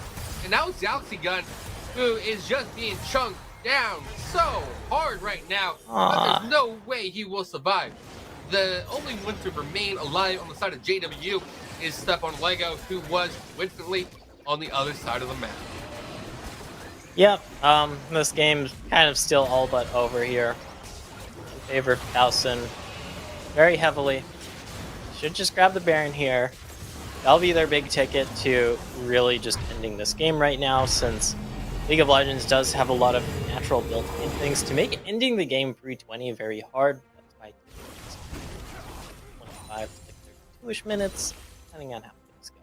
But with that downed inhibitor already in lane, with the spot lane inhibitor turret on its last legs, and your super Baron buffed up minions, it should just be an easy waltz on in to just end the game. I don't think you even really need to pick up this dragon. Pick it up on your way down. It's on your way to bot lane, I guess, yeah. Well, right now they don't have any waves in a good wave state to work with, so getting dragon is safe and allows your minions to push up as well. So it also could bait JW into a fight, because it looks like they do want to contest this, even though they shouldn't. They should not be in the bottom quadrant here, and they do get a bit of a CC down onto Rex, but Rex is he's fine with that, and the Scattering Week once again doing more damage. The tidal wave comes through, and oh my, the damage is there, and JW is just getting deleted across the board with Rexrus with the feast. The curtain is cold, but it won't be coming down on anyone except JW. The Scout of the Week a little bit short. He's looking to taunt a little bit, but Yunu is there as well. Galaxy Gun, you almost played yourself there. I don't think you're alive, as you just vanished off the map, as Azina with the TP into the base, and the Scout of the Week just too strong right now. 15, 1, and 8 on the Syndra. My oh my, this is an APC for you. And one more fight to finish out this game. The Cataclysm comes through. But that's a dead Jarvan. A dust. The Grandmaster won't be doing much of this game either. Resting. Kind of just sitting on the fountain. Trying to get damage across. It won't matter, as Towson fills the Nexus for the series win. And an even more dominating game number 2 than game number 1, to say the least here, Cyro. Towson making their mark. You said there's a 15-1 Syndra. Yeah, at that point, it was like, we kind of knew what was happening in that game. It was long overdue. Just take a look at the damage graphs here. Really, any damage done, it feels like, from JW. That's how far behind they were. Just kept mounting and mounting and mounting even higher and higher, till we saw an nearly 20,000 gold differential at that Nexus explosion. Now, I do want to give credit where credit is due. JW did improve in one metric. They got a tower off of Towson there as well. So that is a small improvement. It's a very small, participation trophy, consolidation award. But either way, that is going to be a rough loss for JW. You know they want to come out better. But Rextrus was just too much of a monster in the top lane, and allows his team to play for themselves. And I have to say, 6 p.m., she did a great job supporting Azina on the Syndra, who just popped off all game long there, and that damage was disgusting. Yeah, Towson very firmly stamping their record as a 2-0. Well, stamping another win on their record with this 2-0 in this series. Curious to see how they're able to carry this momentum going into further and further weeks here, Cyro, because there is still more season to be played here. Yes, there's always more season to be played, but setting yourself up successfully now will pay dividends when you start looking towards the playoffs or the post-league season as well. And so that will advance Towson to a 3-2 record, which does put them above a 50% win ratio, which is always a good feeling to have. So yeah, like just Towson, great dominating performance overall, and it was just fantastic to watch them play because they were winning across the map. And yeah, it's I'm almost at a loss for words to say how dominating their performance was. But JW, you guys showed spirit. You stayed in the game as long as you can and always kept looking for opportunities. And they gave it their best shot. And their best shot, not quite enough. There's only so much your best shot can do when you're down that much gold, but might as well try to throw in everything. Kitchen sink into the ring. Yes, and even then, the kitchen sink can only lead you down the drain. And at the end of the day, this is going to wrap us up here for the first series of the night. So we're going to be throwing it to a break. And when we come back, we will have the next series for you, which is York JV versus St. Clair. So we'll see you on the other side of this break.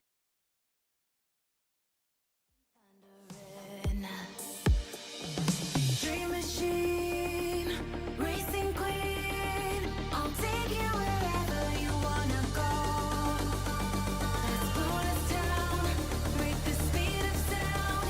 Tonight we all know Dream machine, racing queen, you make my heart beat, you make my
message from a new world I'd never known.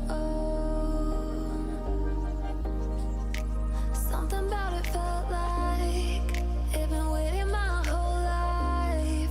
Is this home?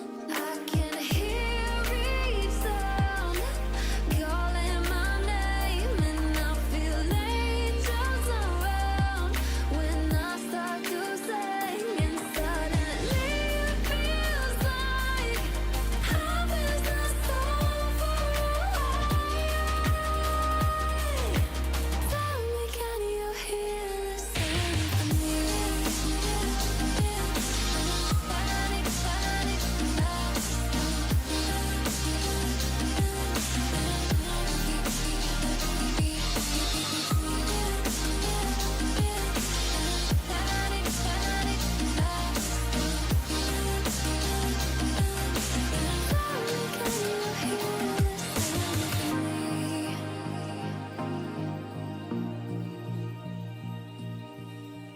I can't help but think that it's meant to be, that I'm finally right where I'm supposed to.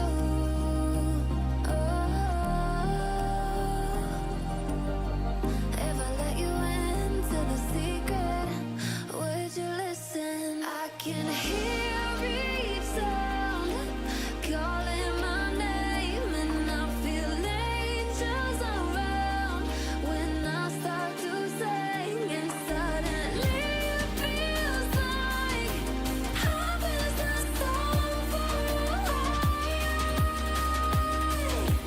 Tell me, can you hear the symphony?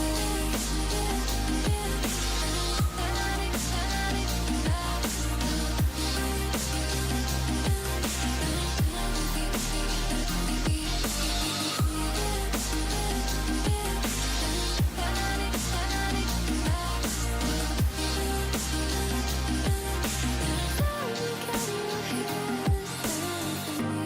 and before too long I found where I belong.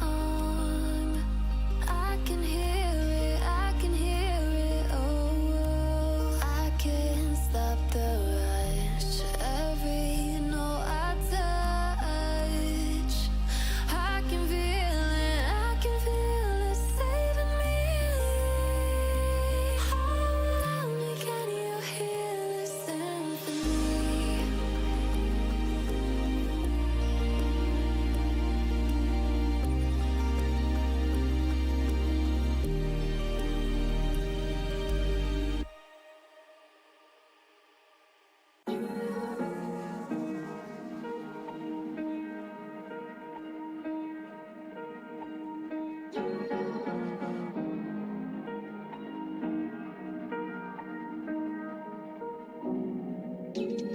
Where you look, where you touch, where you feel, yeah. Where you look, where you touch, where you feel, yeah. Yeah, yeah, yeah. Can we talk about me and you? Can we talk about the truth? I wanna know, I wanna know. Can we talk about me and you? Can we talk about me and you? Can we talk about the truth? I wanna know, I wanna know. Can we talk about me and you?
and you?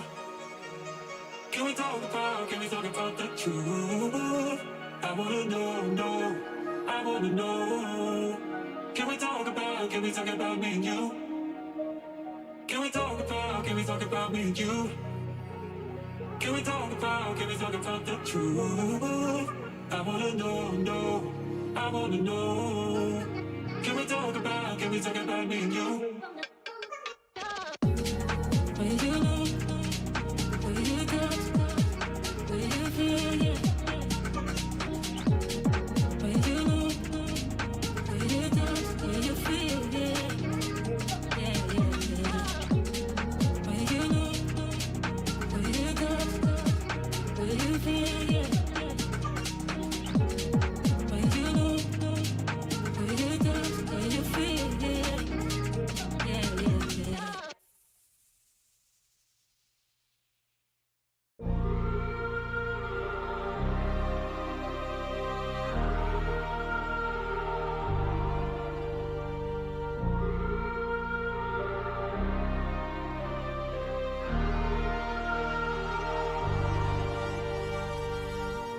I wanna know your dark side. I wanna know your secrets. I wanna be your lifeline. So I wait for you, wait for me. Wait for you, wait for me. Tell me you're more than just a highlight. Pretty pictures on the outside. I hate to stare at you through these lights. So I wait for you, wait for me.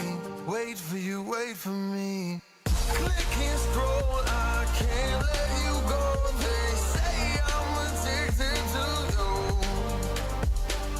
Click and scroll, I can't let you go. They say I'm addicted to you.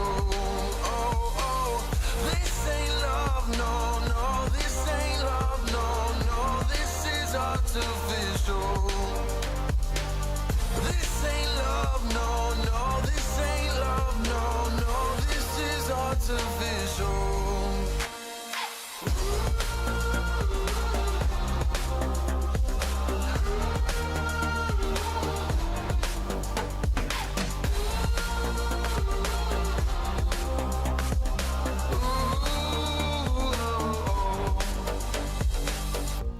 I wanna know you inside and out. Wanna know what's behind the light. Wanna feel that real love from within. Let me in. I want real love, real highs. You're just enough to get me through, get me through. 'Cause you're officially perfect for me. So wait for you, wait for you. Up all night thinking, passing the time, anxiously waiting. You're mine.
need a scarecrow after what you did.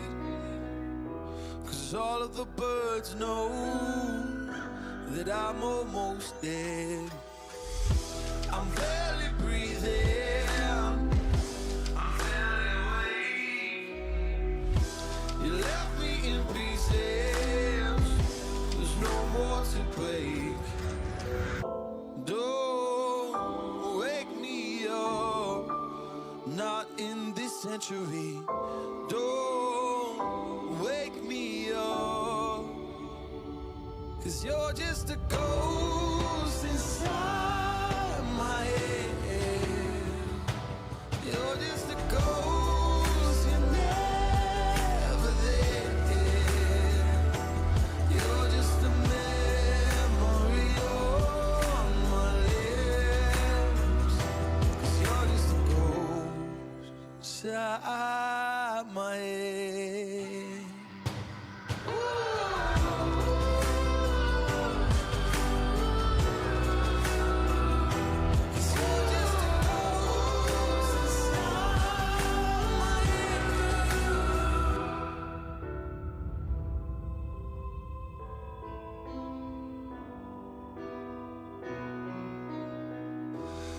I need an angel after what you did. 'Cause you were the devil, you messed with my head. You lied to my mother, you lied to my friends. You said that you'd be there, but this never ends. Don't wake me up, not in this century. Don't wake me up, 'cause you're just a ghost inside my head. You're just a ghost, you're never there. You're just a memory on my lips. 'Cause you're just a ghost inside my head. You're just a ghost.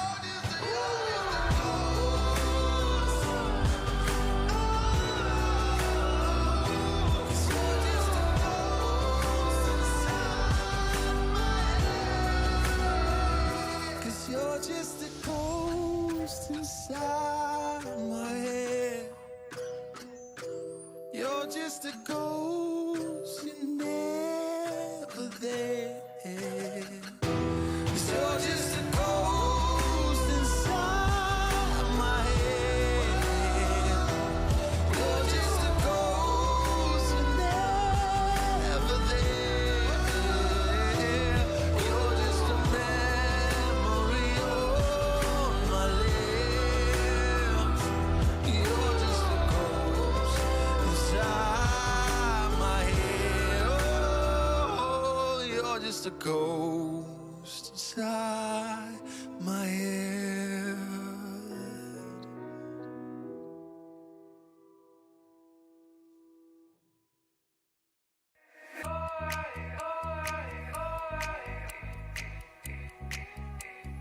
Other side.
I need someone to give me demands, so take me away, have your way. You're in the hunt, I'll be your prey. I'll be your prey. I'm a prisoner, I won't break free. Gotta get a handle on me and discipline me. Nobody else but you, baby. Give me your love, baby. Lock me up, shake me. I'm a prisoner, I won't break free. Just lock me up,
I am here in the middle of nowhere.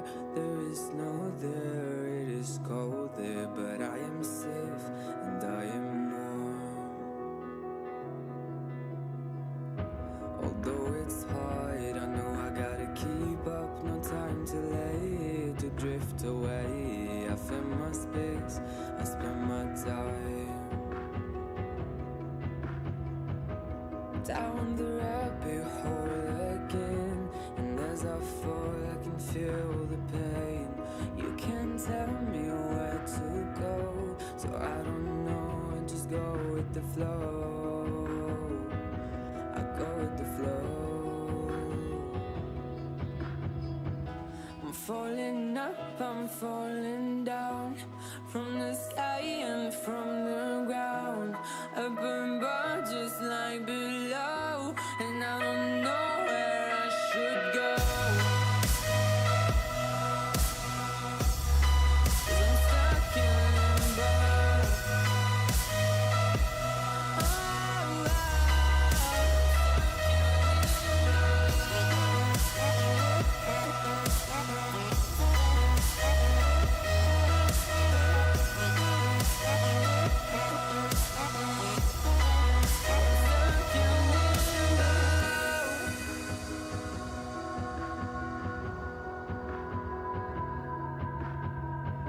I'm out of love, but I guess I deserved it. Trying to hide, to pass you by. I'm getting I'm feeling fine.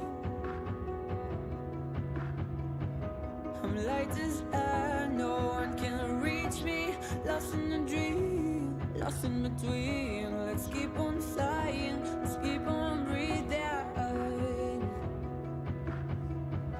I'm falling up, I'm falling down, from the sky and from the ground.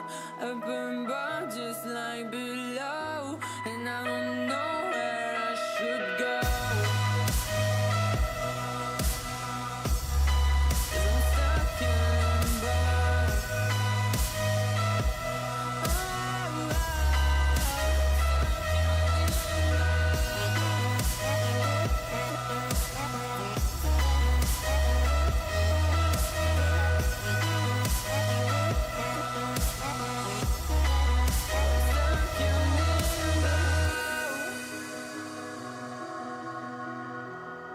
Cause I'm stuck in limbo.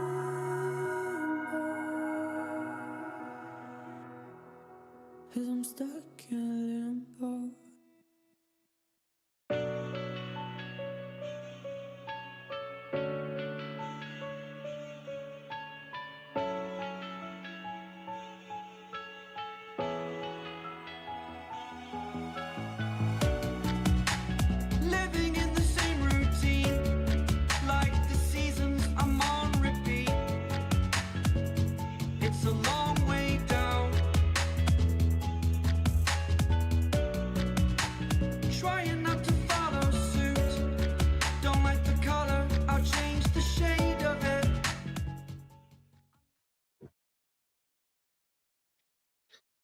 Welcome back to the desk. Now, we have many desks here because we're not in the same room, just in case you didn't figure that part out. I know the remote thing can still catch people off guard. So, I am Cyro Stims, and my co-caster has been swapped out for DJ. So, DJ, how are you doing so far tonight? Doing pretty well, Cyro. Doing pretty well. Looking forward to some apparently all Canadian matchups here tonight. See who's dominating the northern part of the territories on this beautiful Friday afternoon, right after St. Patrick's Day. So hopefully, I think we don't need to worry about most of the players here in terms of what I'm referencing here in St. Patrick's Day. I'm still wearing green though, as you can see. Yes, well, in Canada, the drinking age is 19, so maybe we do have to worry about some things, but Just enough another of thing that Canada gets right over America. Good work, guys. It's the small things after all. But with that said, we do have York University JV against the St. Clair Griffins. So both these teams are fairly competitive with one another, sitting at a 3-2 and 2-3 record respectively. So this should be a close series that we have on our hands, and I am definitely looking forward to it. Now, I know that the York varsity team just took a loss in another league, so the JV team will definitely have to pull the school up a little bit in terms of morale because Delete All, the jungler for York, was in that series as well, playing on the varsity team as a substitute. So I know Delete All will want revenge and will want the win as well. Yeah, and of course, both these teams coming off of a loss in general, not even counting the York varsity team. Last matchup in the NECC was an 0-2 for both these squads, so definitely want to be bouncing back from that. And of course, when you are fighting up against a member of the standings that is right around you, you definitely don't want to drop those opportunities, Cyro. So going to be very important for these teams to make a good first impression, come firing out of the gates here. And I will say, it's not exactly what I would say is coming firing out of the gates. Two tanky top laners and a snooze fest for that lane. Yeah, snooze fest for the most part, unless we have a interesting Scion build come out. But I'm going to say it's most likely a tank Scion. But looking at the bans right now, it was pretty heavily focused towards the bot lane, with Kaisa, Draven, Senna, Karma, and Yumi all banned out and all predominantly played in the bot lane. The Trinmere, the sole top lane ban so far, and as I say that, Aatrox gets banned as well. But to quickly run down the rest of the picks, we have Hecarim, Azir, Jarvan, and Vex. So definitely looking a bit of an all-in composition on the side of St. Clair so far. Yeah, and of course, just a reminder that these are in pick order, in roll order, not necessarily in pick order. If we do want to talk about those top laners, they did come in phase to Cyro, so not as slow of a start to the draft as was shown on stream. These were both actually the first picks after the phase number 2 bans. We had Ornn come out for York. We had the Scion come out to match it from SCC on blue side. What we did start the draft with is what you're seeing now.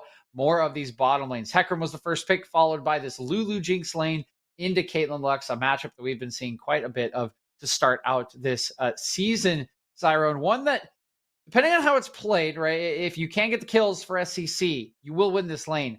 But it is a lane that wants to push, and Jinx Lulu is the other goated kind of bottom lane at fighting for push. So it's going to be very fascinating and quite the volatile lane, I would say, in this bot side. Yes, bot lane's always a volatile lane and can control the game as well.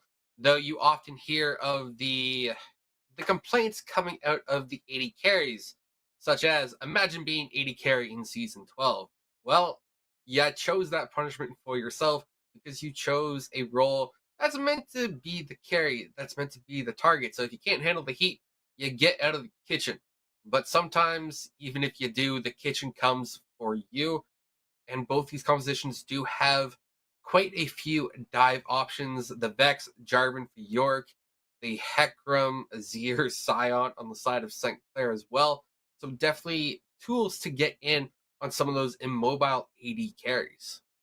Yep, there's going to be a lot of options. Nice one for SEC here is that, of course, Caitlyn can caliber net herself out of Jarvan cage, out of the Cataclysm, if she does position perfectly, although that is still a little bit of a tricky thing to ask because you do need to be right up against that wall, so you'll need to walk to it. You actually need to click properly and get out, which can be a little tricky in a team fight. And speaking of the team fighting, you've mentioned all of these options, Cyro, coming in from both of these teams. Well, does have to be said. I do think that this York composition is going to be a lot better at the team fighting. You look at this SCC composition. Yes, they have these scaling options, right? Scion, that classic tanky body, right behind an Azir will be doing the damage. Hecarim can go in. But I just look at the AD carries, and Caitlyn is so much harder to pilot in the mid to late game. You really need to be ahead on this pick for SEC. So they want to focus on the bottom lane early on, get this Caitlyn moving around the lanes, get her plates in her back pocket to make sure that she's ahead of the curve. Because if you give up a kill in a team fight to a Jinx, you kind of just lose the fight unless you're very, very far ahead. So I think this composition is really easy to play out for York. And I think they've given themselves a bit of an advantage, but I like Arcane. I'm a little Jinx biased. I think that champ's really strong. So what do I do?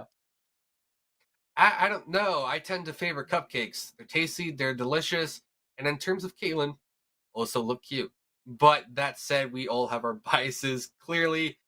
And one thing with Caitlyn is that it's a fairly game champion. It does poke very, very well, and I believe has a little bit more range on Jinx when Jinx isn't using rockets. Because, of course, the Jinx rockets early game did get nerfed with an extra 4 mana per auto attack.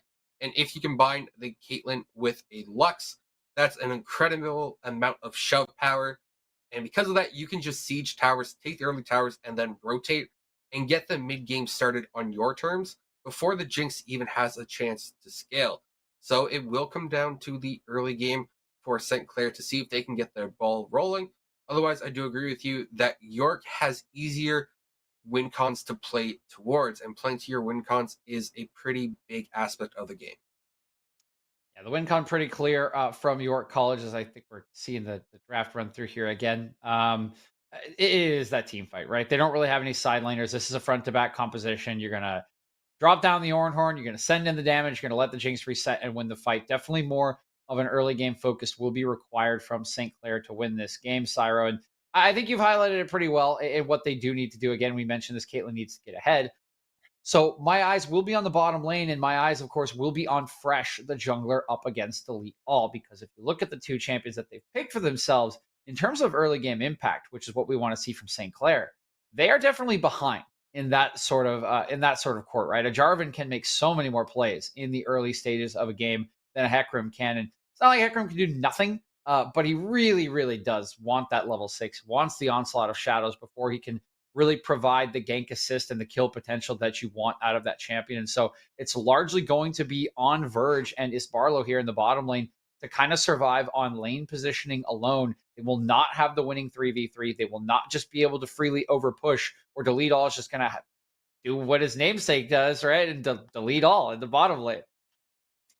Yes, but as you mentioned, Caitlyn does have the 90 caliber net, can reposition herself to avoid those ganks, and Lux can always play those ganks pretty well. Just throw out a light binding in the direction of Jarvan. He either has to buffer it and potentially have a missed flag and drag, or sidestep it, and then you have the room to walk out. And there's also the Shurima shuffle, or the soldier dash thingy, not quite the ultimate, but either way, there's tools on the side of St. Clair to keep safe when Jarvan does come looking for a gank, because as you said, he does have priority early when it comes to ganking, though Hecarim has the faster clear speed and should be able to hit level 6 pretty quickly if he's not contested early, especially if he gets to double scuttle. But I don't think that will be the case, and that both teams will be clashing heads pretty early on and very frequently throughout this series.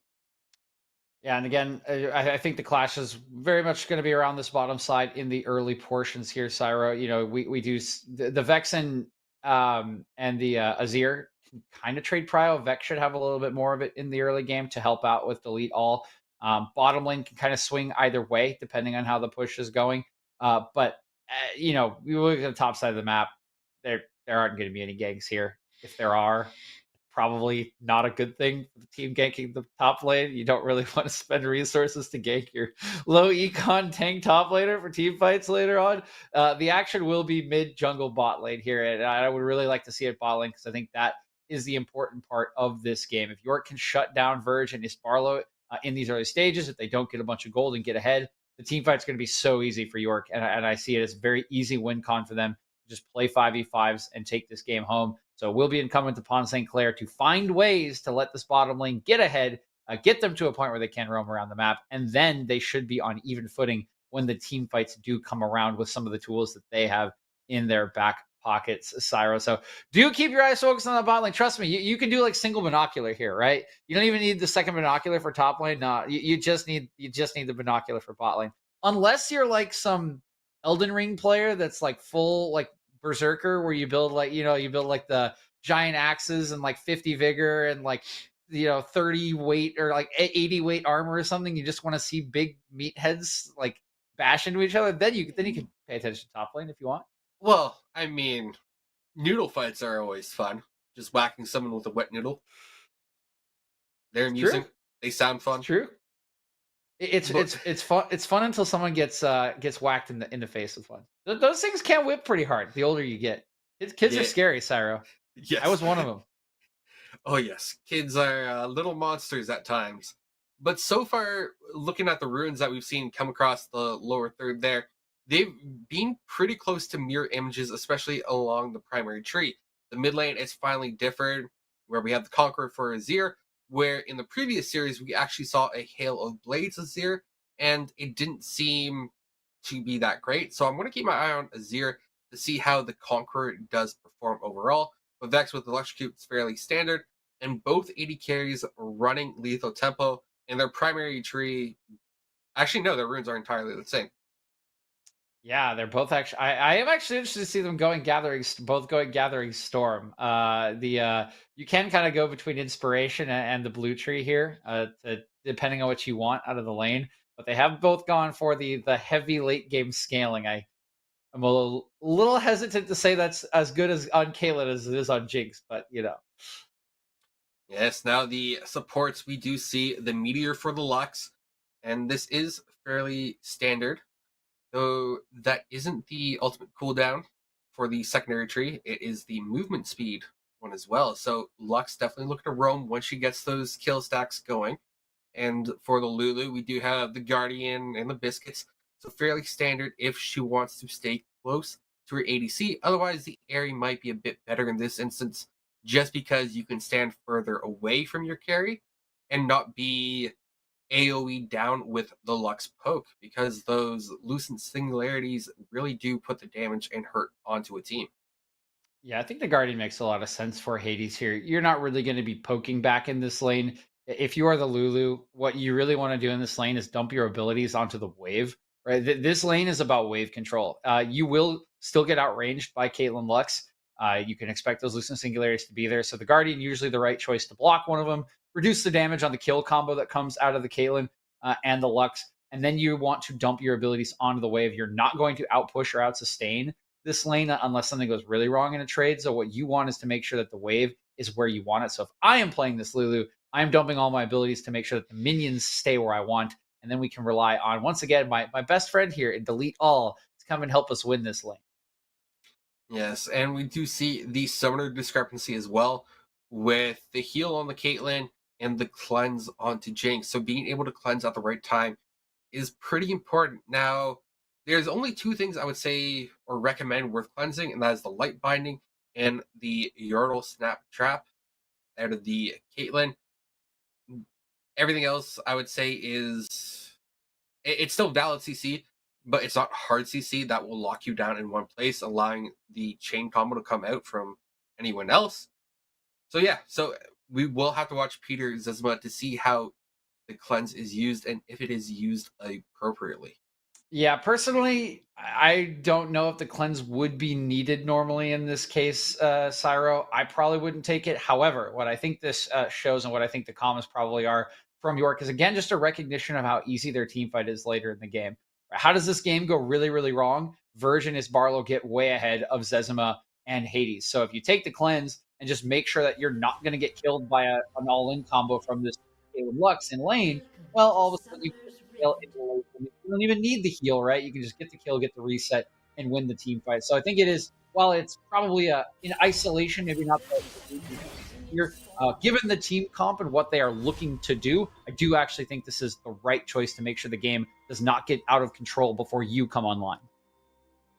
Yeah, so we did see the 3-man start bot for the side of St. Clair, but it was warded out by Hades, which is a pretty good ward to throw down early. I believe both supports warded the same spot. Swap to sweepers as well. So definitely wanted to retain control of the vision in those bot bushes just to make sure no one can get the easy pokes from within them. But otherwise, it looks to be a fairly standard start, I would say, overall. I got a deep ward placed right here onto Fresh. It'll spot him out, and this will be nice to know. I mean, I would, based on the drafts, Cyro, I would kind of expect this double start top, and it looks like they're actually going to opt into it. This is a fairly standard one to path down towards the Caitlyn. It will spot out Fresh.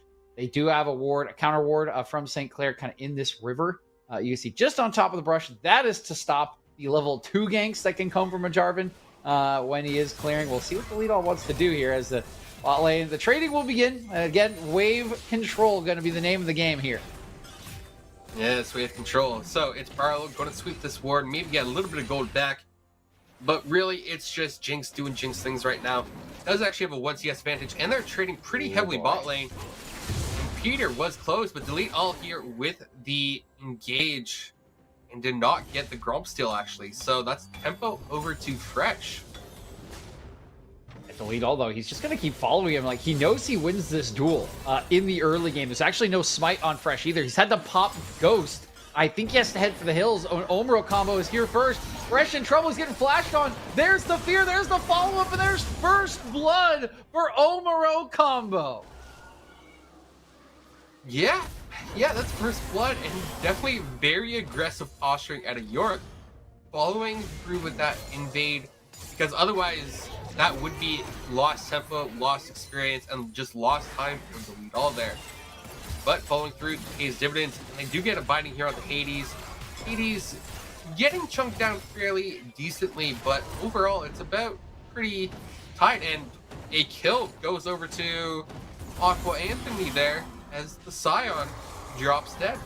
Yeah, Quantity. I mean, it's just another move from Delete All. I think Ricky probably, he just oversteps, right? They knew he was there, right, Cyro? They knew Delete All had just helped get the kill out of their mid laner, and Ricky is just way too far up in lane.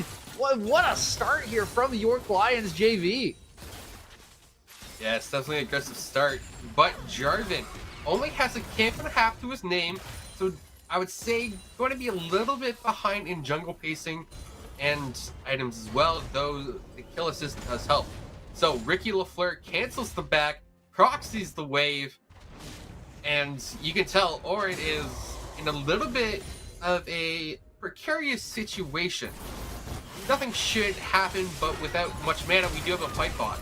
Oh, and here's the bot lane we were talking about. The flash is coming in. The heal's there. One more auto would do it. It's not going to come through Verge. Just going to stay alive. There's no damage to follow up here. Fresh is around, but what can a level 3 Hecarim do? The answer, as we mentioned in draft, not a lot. And while the kill doesn't come through, once again, impacting the map is Delete All. I love how active he's being in the early game. And like, honestly, who cares if Ricky LaFleur, like, do we care if Ricky LaFleur is proxying this wave? It does keep Aqua Anthony stuck to his tower, though, which means he won't be able to get backs and reset his mana pool, because that's the one thing you can't do on Ornn, buy pots to regain your mana. So he's kind of in a tough situation, but should be able to hold on and wave clear effectively, though it does seem like Ricky LaFleur is getting a little bit of CS lead right now. But overall, it is York University with the 700 gold lead right now. He's going to come in for Peter. This will feel really nice. That is a great buy already onto the major component of a mythic item as the Nude Quiver does come in. That's going to feel so good, and still need a base from Verge after he was forced back to get a good item. This is the bot lane lead going over to York, and we mentioned how important it was in draft, Cyro, for these two squads. It's York who are getting that early edge. Yes, it is York with the early edge because they had the pressure from Delete. Oh, because he went straight from base to bot lane for that gank level 3 when he had 6 CS. That's just kind of nutty. He's not even farming, he's just straight up ganking. So we do see that Fresh still has an overall CS lead in the jungle, and if he's able to leverage it correctly, should hit 6 first. But we have a gank top as well, and this could be another dead Scion. Very low is LaFleur. One more auto will take him down, and this time it is Delete All who will get the gold in his back pocket. And yeah, I mean, okay, hold on. Okay, Aquanthony. Aquanthony just gonna go down here to the Scion passive. A little bit of an overstay. That's gonna be a frustrating mistake. Meanwhile, in mid lane, Omuro, First Blood King, he's in a little bit of trouble. He's gonna go down, in a nice combination between Zephyrat and Fresh will net their second kill of the game. It's chaos all over the map. Unfortunately, for both of the members of York that have gone down, they both do have EP to head back to lane. Yeah. I don't know if you caught it there, but Vex actually iframed the devastating charge out of the Heck Room there. It ultimately didn't result in a kill for Omre combo, but it was still a great mechanical heads-up play to make. And if Vex had Ignite, that probably would have been a 1-1 trade overall there. But now we have Delete All and Fresh here for a bot lane fight, and this should be a pretty big fight. Yeah, no flash on Verge, but a nice set of traps. They're going to try and knock him back in. He still has Conquered. Get hit by Ignite, will kite out. Nice chunk goes down into Hades, and that's good protection by Fresh, but nothing more. Omuro's here as well. He's actually level 6. The Shadow Surge does come out. It will stay in the back pocket. The wave will once again be pushed in, and oh boy, Verge, you should not be here, buddy. You are a little too low. Fresh is still around, but he doesn't have 6, Cyro. Yes. Oh, hey, Verge taking a little bit more chip damage every single time. And they should be able to clear this wave. Fresh is hovering, but it seems like it will be a back out of the York bot lane right now. They just want to maintain their tempo, even though they don't have a CS lead. They're still ahead overall on components until that call is finished, as that will be a pretty big gold boost for the Caitlyn. That's still 64 CS away. Overall, it's a pretty even game state. Fresh is definitely slower on the clears than I would have thought, because despite a pretty big advantage early, was able to capitalize on it in terms of the CS. And Delete All has done a great job to stay relevant, keep CSing, and because of that, is going to be able to take the Dragon early. Minutes into this one, first Dragon will go down. Fresh, not accelerating his CS lead as much as he probably would like. Has had to shadow the bot lane a couple times, but critically now, does have that level 6. So the Onslaught of Shadows is online, Cyro, and they're actually up 600 or so gold right before that Drake does go down. So not bad for St. Clair. They're in a decent spot, and you can see Fresh already looking to see if he can get something done. And the red buff here of Delete All going to be forfeit, as Ricky LaFleur is really going on an adventure here outside of lane, just kind of leaving Squanthony to farm under turret. He is really helping himself to the camps and or others of the Rift at this point. Yes, now Rift Herald is the target for St. Clair College right now. The Griffins, they want to take the Rift Herald, they want to kill Shelly, but the Orn may have different things to say about that, and I think Fresh has definitely gone a little too far here. We still have not used the Cataclysm. There it is from Delete All, and it's just a bit of a bridge too far. Now Omuro going in with the ultimate. Very, very low. It's Ricky LaFleur without any mana. He will almost certainly go down as Delete All's here as well, and this looks like a bad spot for Zephyrat. Gonna throw out the wall. He's doing the damage to Aquanthony. Really, the damage is coming out of the side pass. We have a fail flash from Zephyrat. Will spell his demise. It's 3 kills on the top side for York JV, and they'll get the Rift Herald to boot. Yeah, as you mentioned, Ricky was going on an adventure, and eventually the adventure came back around because Aqua caught him in the tri-bush. Delete All was able to get there, and then Omuro just has a lot of map presence. But the bot lane, once again, looking to destroy Hades. Peter's next, and that's a clean 2-0 for the side of St. Clair. Yeah, very nicely done in the bot side of St. Clair. The target focus was not there from the York Lions that time around. You got 2 members hitting 2 different people. It's Barlow stays alive, no reset, and that is a huge swing for them. They really needed that Cyro after how badly the top side play went for them. Yes, 100%. They needed that gold swing back in their favor. And despite being down in kills, they are up in gold. It's just taken over to a 1k gold lead right now.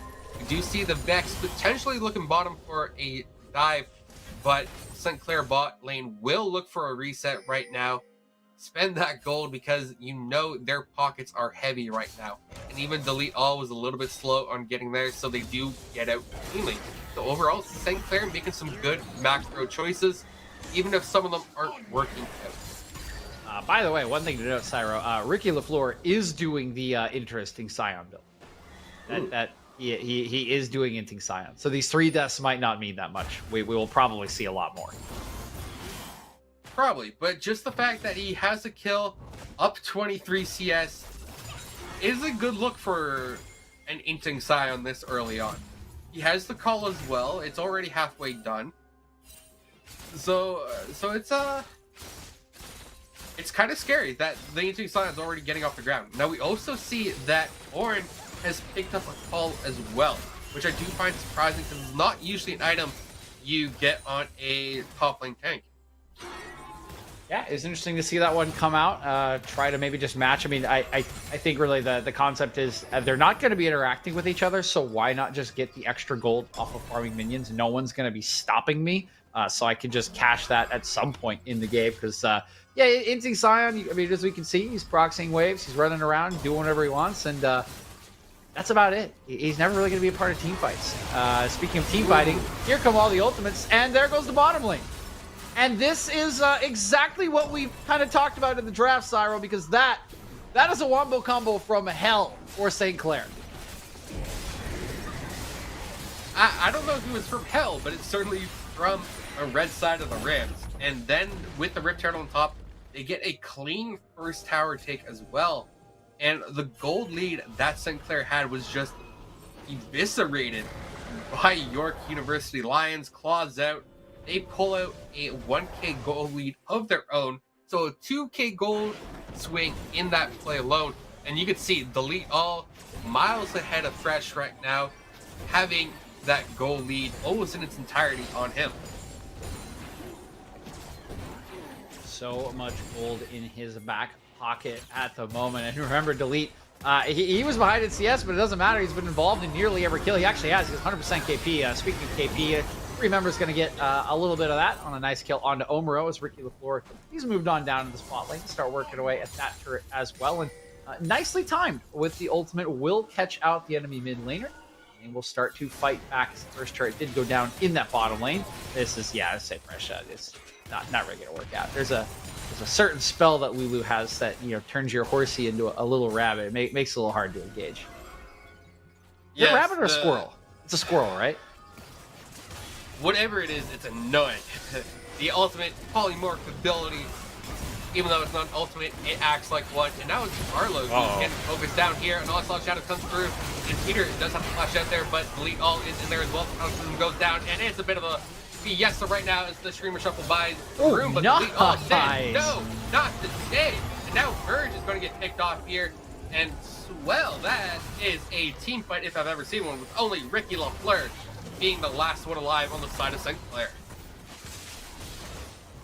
Yeah, beautifully done there from the side of York Lions. Again, just flexing their power. We just talked about the leap before the fight. He's super strong. He kind of chunks out fresh. A little bit unlucky for Peter as he was kiting the fight out pretty well. Actually got taken down by the Drake instead of the Hecarim. If he had stayed alive and gotten a reset, it would have been even worse. But as it is, York be very happy to get the second Drake under their in their possession here, and now a pretty substantial goal lead of 1k with good control of the map as well. Only turret of the game is theirs. They'll be feeling great as they are starting to come online here in this team fighting portion of the game.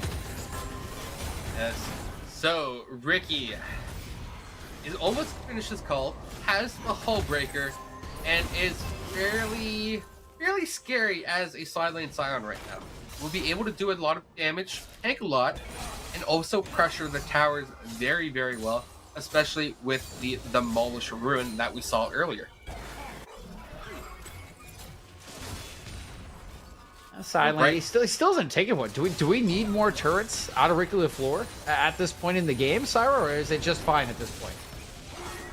I think it's fine at this point because might be a little trouble. There's actually a flash over the wall from Hades. That felt like a little bit of a bridge too far from the Lulu. Really trying to play the Rovex Lulu here. Get in on the face of the enemy, but unfortunately not going to pay dividends there, Syra.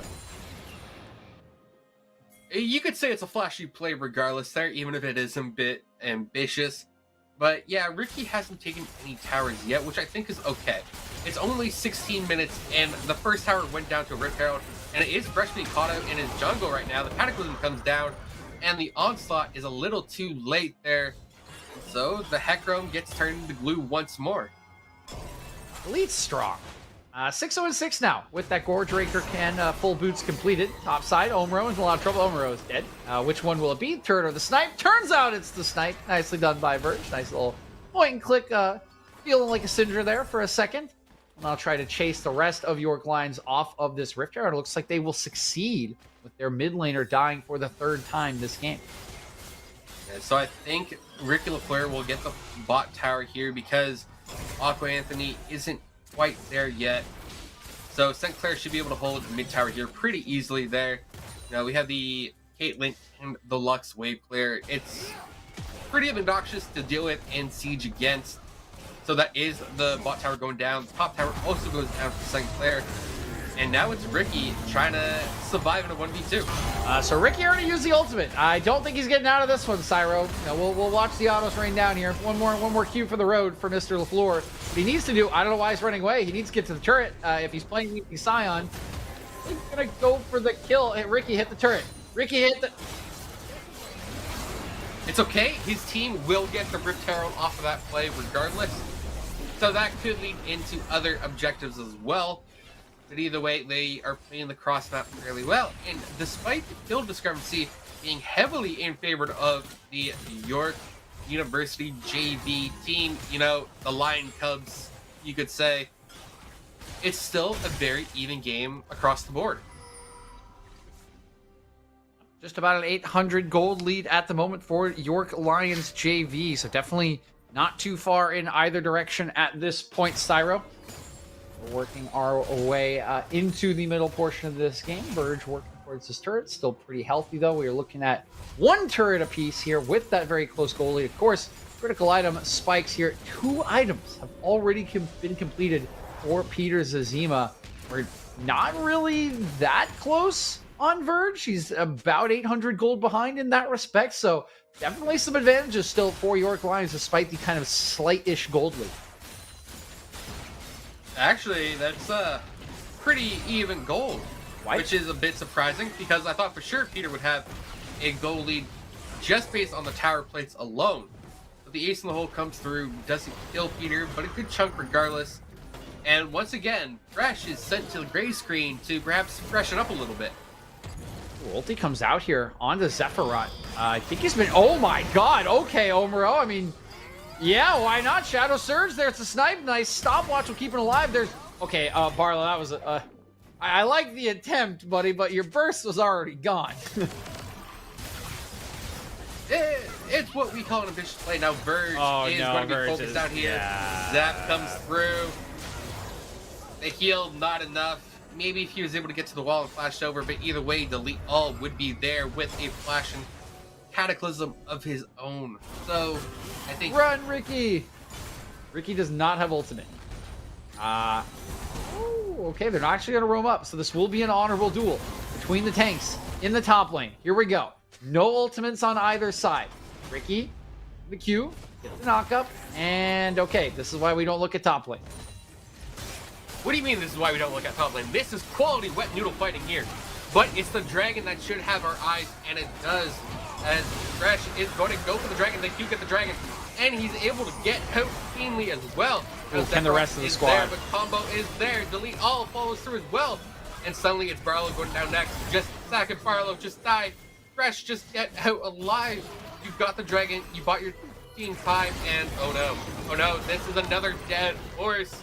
Too many broken ankles on this horse. And Verge staying alive just a little bit. Great combo. This should be a dead Vex. It's a trade. Overall, it's a trade.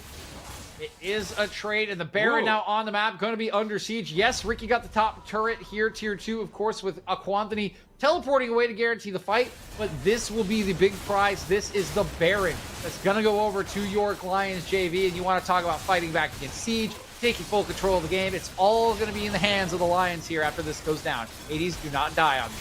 Don't do it. Do it, Hades. Dive right into the Scion. Okay, so he goes in on Delete All. Delete All stays alive so far. Hades, hey, he's been pressured. Hades does go down here. Ricky's probably going to go down as well. So 1-for-1 overall. And that they need was to a get out. CC on Aquaman. So yeah, they do have to get out. Fresh is there as well. Goes on to Delete All. But I don't think they have the cooldowns needed to really commit to this fight. Nope, not quite there this time around. Cyro, they will take some scraps at the back end of it. They'll get the Scuttle Crab. They'll get that kill to slow down the Baron push. But just to support, top laner to be down for the same amount of time. Base are a little bit staggered. And need delete. Wow, this is, yeah, I mean, jungler support. Goodbye. Arlo, you did. Yep. And speaking of jungler there, Delete All, currently 7-0-14 with a 700 gold bounty, is currently the only one in this game who hasn't died yet. Yeah, we also see the goal lead, 2,500 just on the jungler difference alone. That's I'm gonna say a little bit shocking considering he's also down 40 CS or 50 CS basically. Still, Well, Delete All with a fantastic performance. Yeah, welcome to Jarvan, baby, right? He's been active on the map this entire game. He has nearly 100% KP. He's only missing in 2 of the 23 kills. That's insane. Like, what is this map? I need to do. Hold on. I'm not in school anymore, so I haven't done basic arithmetic in a while. It is 91% of kills that Delete All is a part of right now. That's his KP. That's absolutely nuts for 23 kills. Yes, and speaking of kills, we will get more here as Combo is looking over the wall for something. Ouch. Does get a 2-man fear. Ouch. CC isn't quite there for the follow-up, but as you said, ouch, because the Verge and Zephyros there were taking the brunt of that damage as well. So Combo definitely looking for something. Spotted out by a ward in the bush, and does get chunked down by the ace in the hole.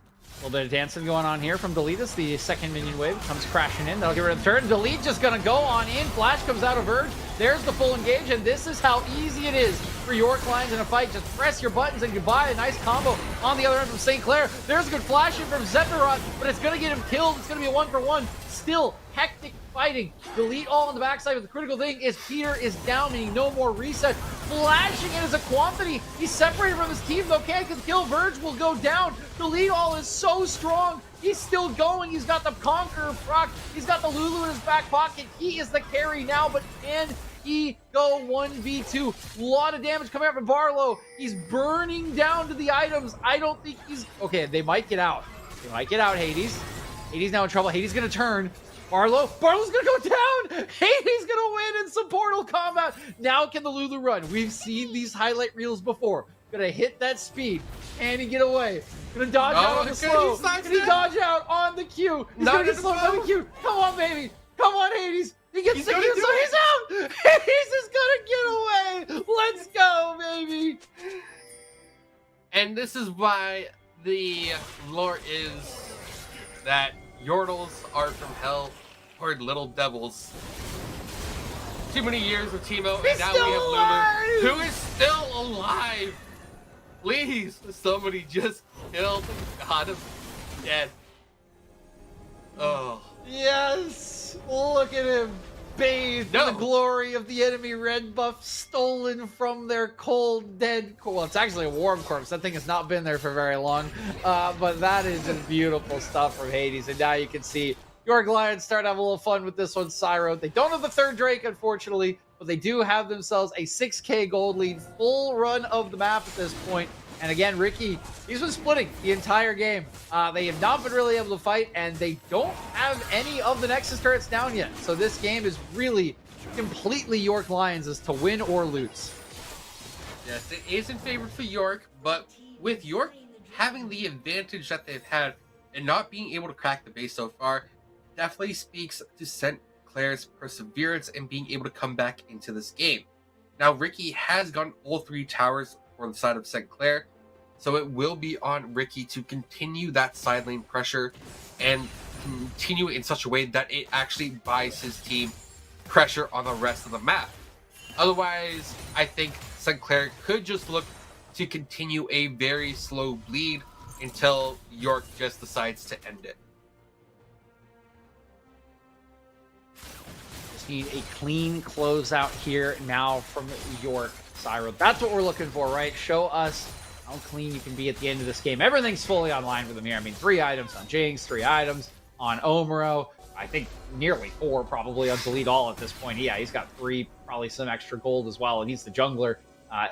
Everything's there for them. I mean, masterwork items are coming online now for Ord. It is just about cleanliness in this late game. Find your engage, find your pick, get into the enemy base, and whether that is done alone or with the Baron that's coming up in 30 seconds, we'll have to wait and see.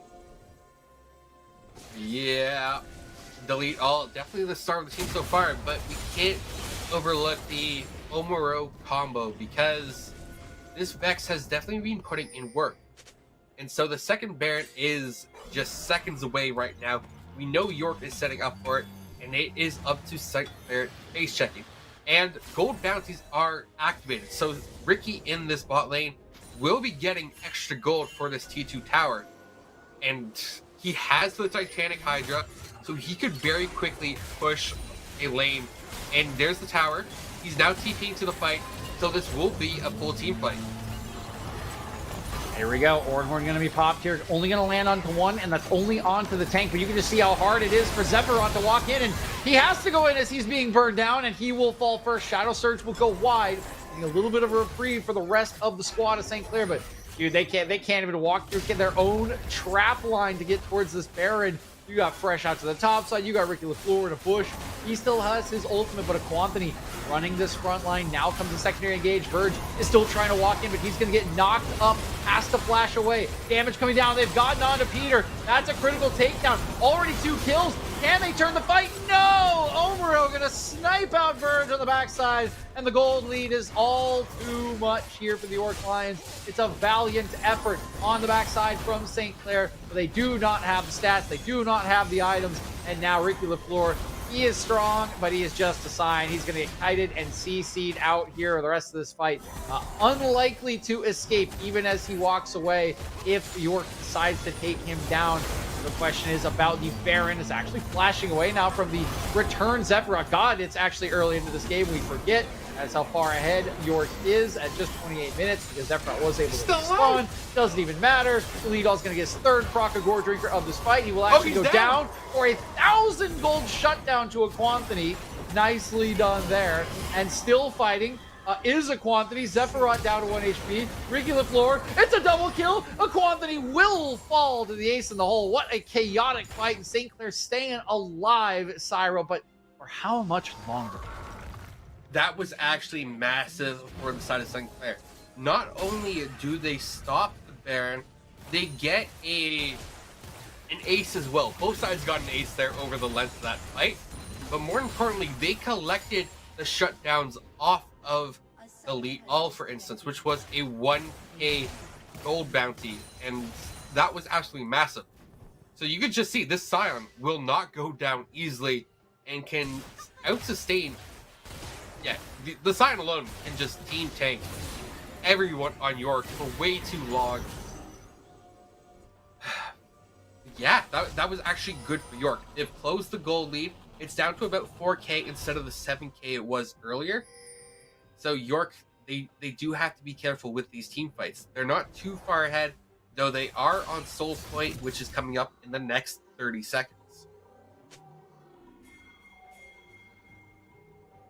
30 more seconds until that soul is available. We could see another one of those wild skirmishes this time around, Cyro. That was a lot closer than I thought it was going to be. St. Clair have done a good job of getting onto Peter, and now this time they're going to get onto the enemy mid laners. Omuro is in trouble. Does have a stopwatch to buy some time, but he's still in a very bad spot, and he is just going to fall down. It's a big pick to start the fight off. Cataclysm has been used as well on the backside, forced the flash out of Barlow, but you can see Orc Lions, a member down, they're a little too afraid to walk into this choke point. They are going to concede this dragon. They were trying to handshake objectives there. But Ricky was like, no, not today. I will walk with you guys and escort you away from the Baron. So that pick turns into a dragon, turns into a mid tower, and right now we're watching St. Clair snowball the objectives. They've actually clawed back in to a 1.5k gold difference. And this is just phenomenal teamwork coming out of St. Clair, led by Ricky LaFleur.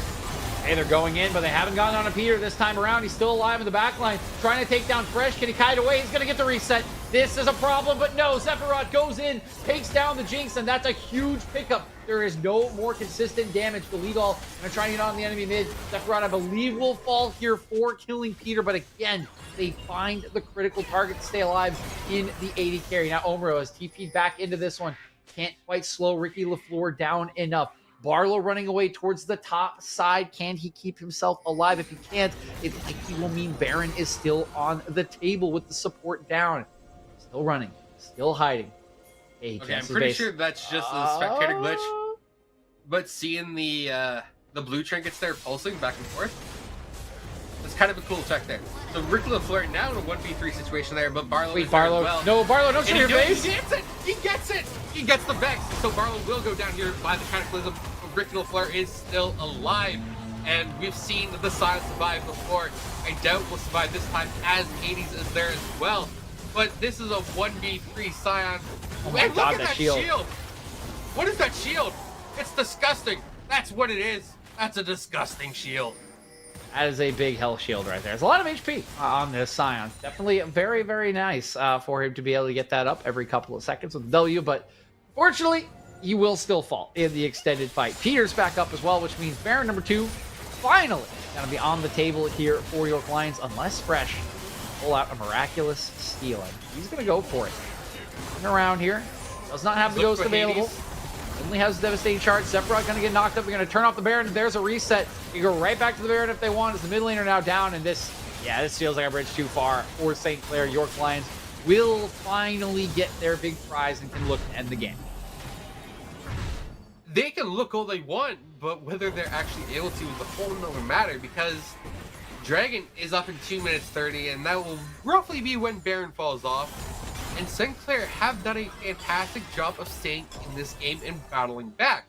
Yes, the goal leads back to being a 4,500 difference, but we've already seen Sinclair battle back once. They can do it again. Their team is slowly coming online, and right now, Ricky LaFleur is just too big of a tank that he's just allowing his team to constantly respawn with how long it takes to kill him. Is very, very tanky. There is some armor cut, of course, but it's only on Peter. That's why this target is so important for the side of St. Clair.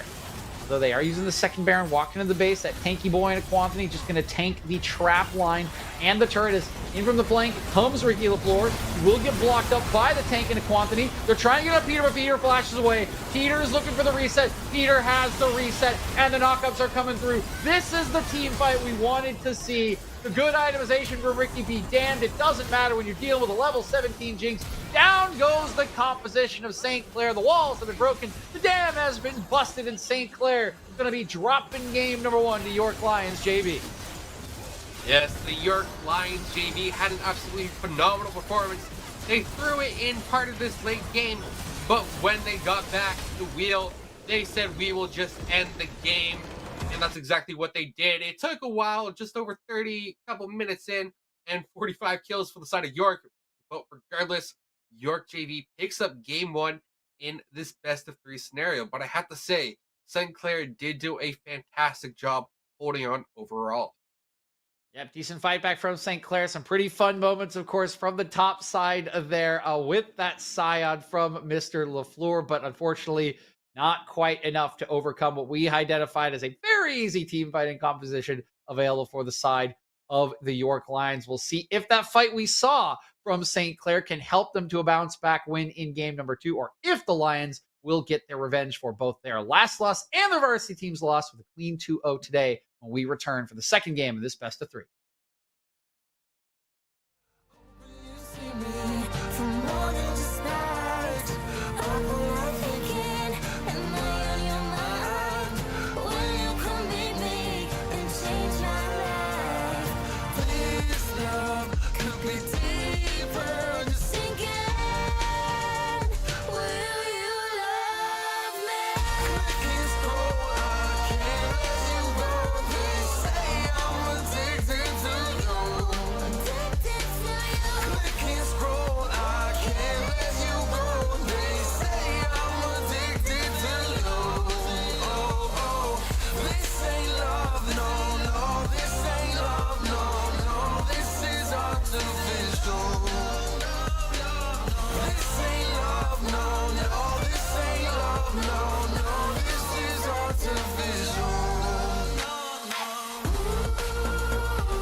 I need a scarecrow after what you did.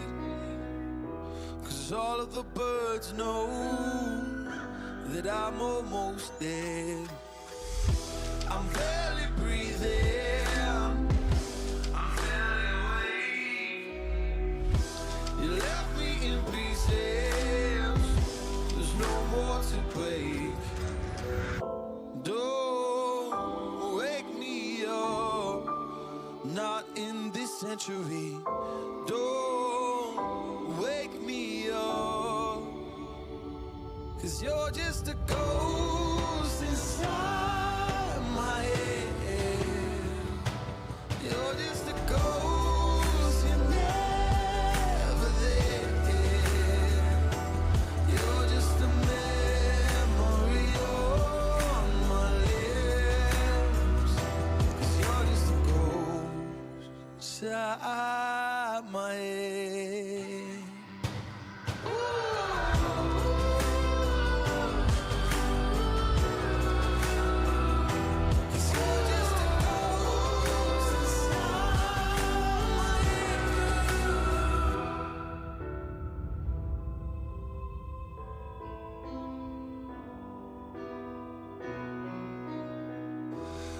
I need an angel after what you did. 'Cause you were the devil, you messed with my head.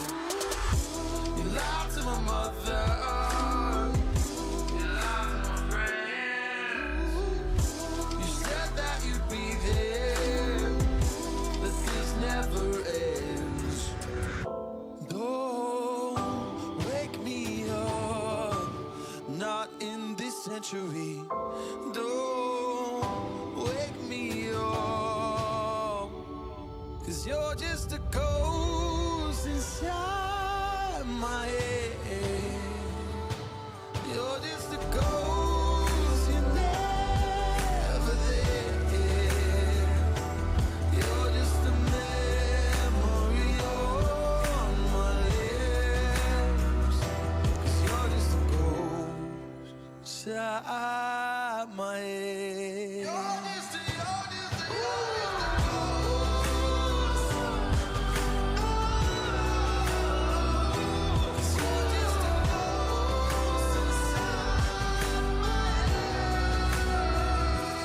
You're just a ghost inside my head. You're just a ghost, you're never there. 'Cause you're just a ghost inside my head. You're just a ghost, you're never there. You're just a memory on my lips.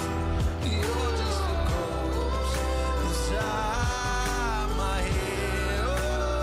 Oh, you're just a ghost inside my head.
One touch from you, and I was hooked. And like an addict, I can't get enough. Can't be away, take me away. You're on the hunt, I'll be your prey. I'll be your prey. I'm a prisoner, I won't break free. Gotta get a handle on me, discipline me. Nobody else but you, baby. Give me your love, baby. Lock me up, chain me. I'm a prisoner, I won't break free. Just lock me in your chains. Lock me in your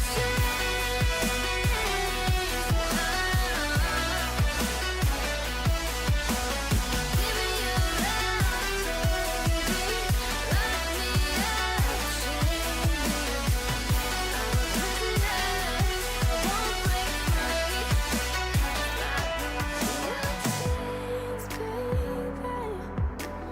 I've been bad. I need someone to give me demands. So take me away, have your way. You're on the hunt, I'll be your prey.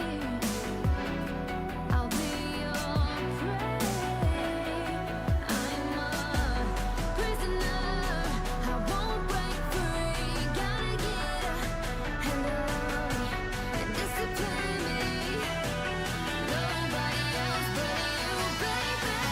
Give me your love, baby. Lock me up, chain me. I'm a prisoner, I won't break free. Just lock me in your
I am here in the middle of nowhere. There is no there, it is cold there, but I am safe and I am warm.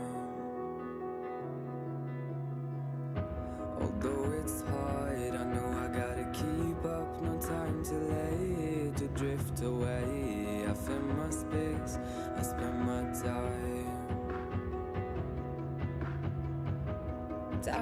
rabbit hole again, and as I fall, I can feel the pain.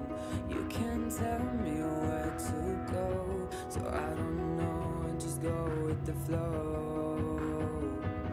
I go with the flow. I'm falling up, I'm falling down, from the sky and from the ground. Up above, just like below, and I don't know where I should go. 'Cause I'm stuck in limbo.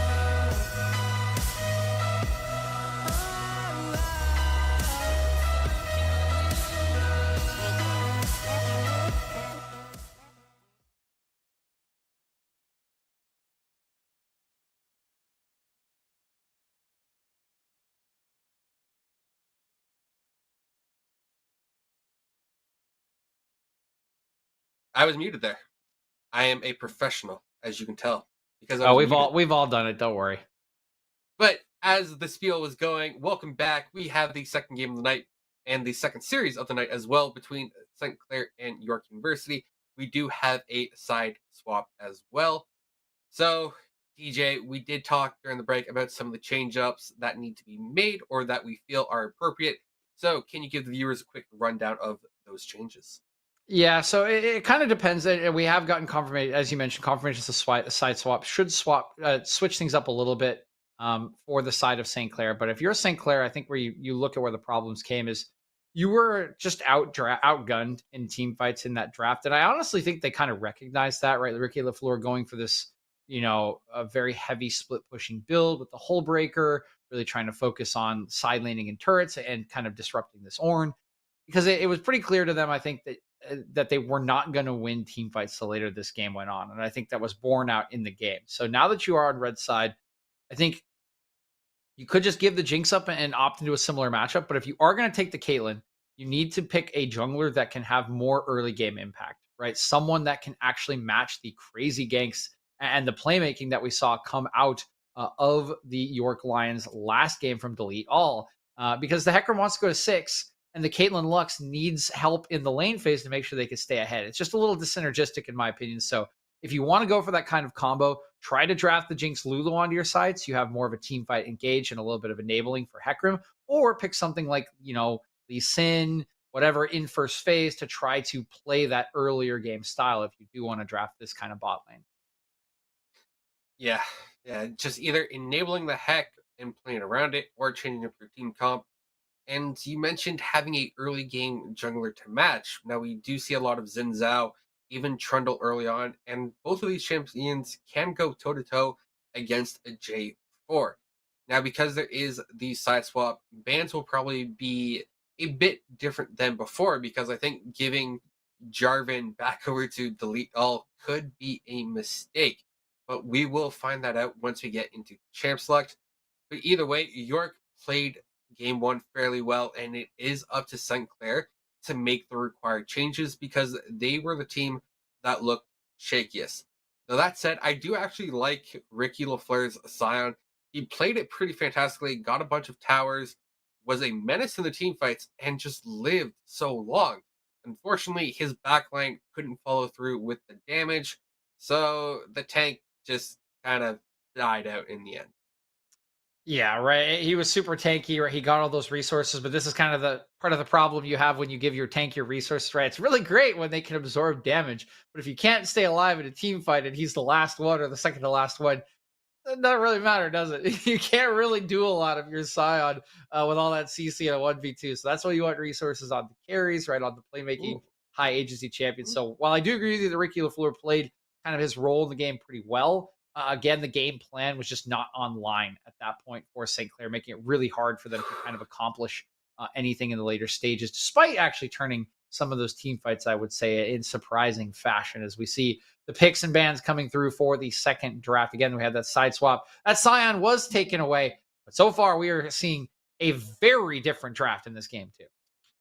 Yes, a very different draft because we also saw the Jinx and the Jarvan were banned out as well. And you could just tell that York with the Akali and Zed could just look to stat check people with these assassins and delete alt on the Hecarim. He might be horsing around this match. We will have to see. But after that game 1 performance, he definitely has the leeway and the potential to carry. Now over to St. Clair, they do have the Aatrox, Lee Sin, and Silas. Now if Aatrox gets off the ground with the World Ender, the sustain can be absolutely incredible. And with the AoE abilities, can look to punish the Akali even if she goes into her Shroud. And I don't know. How scary is a AP version of a set alt if Silas decides to steal that? I think that would be terrifying, wouldn't it? Wow. The ult you really want to steal as a Silas is obviously the Hecarim ult. I think Akali ult is fine, but you're already AP. Zed ult AP is, I mean, it does the same thing, right? You're going to die if the whole combo hits you. It doesn't really matter whether it's AT or AP, I feel like. So that one seems a little superfluous. I think you're pretty much trying to hard lock in on that Hecarim ultimate. That's the one you really want to take away if you can. But what I have to say about this draft is number one, I mean, this is going to be a completely different game of League of Legends that we saw in game number 1. I mean, game number 1 was all about team fighting. We had a lot of options, right? 5v5, 4v4, whatever you wanted. This game is a show me draft from both sides here. I mean, 2 high intensity, high agency assassin solo laters on the side of York JV, matched by members that can counter them, that can fight them. Of course, we get this Kai'Sa that is resurging into the meta in the bot lane that can provide some burst and damage in the late game. She can get blown up by the assassins. She can blow up the Ezreal, right? So many players have agency in this game. And very opposite of what we saw in game 1, where I thought the bot side was the early game focus. This game is going to be about the top side completely. I mean, you've got an Ezreal Karma here. Like, this lane's going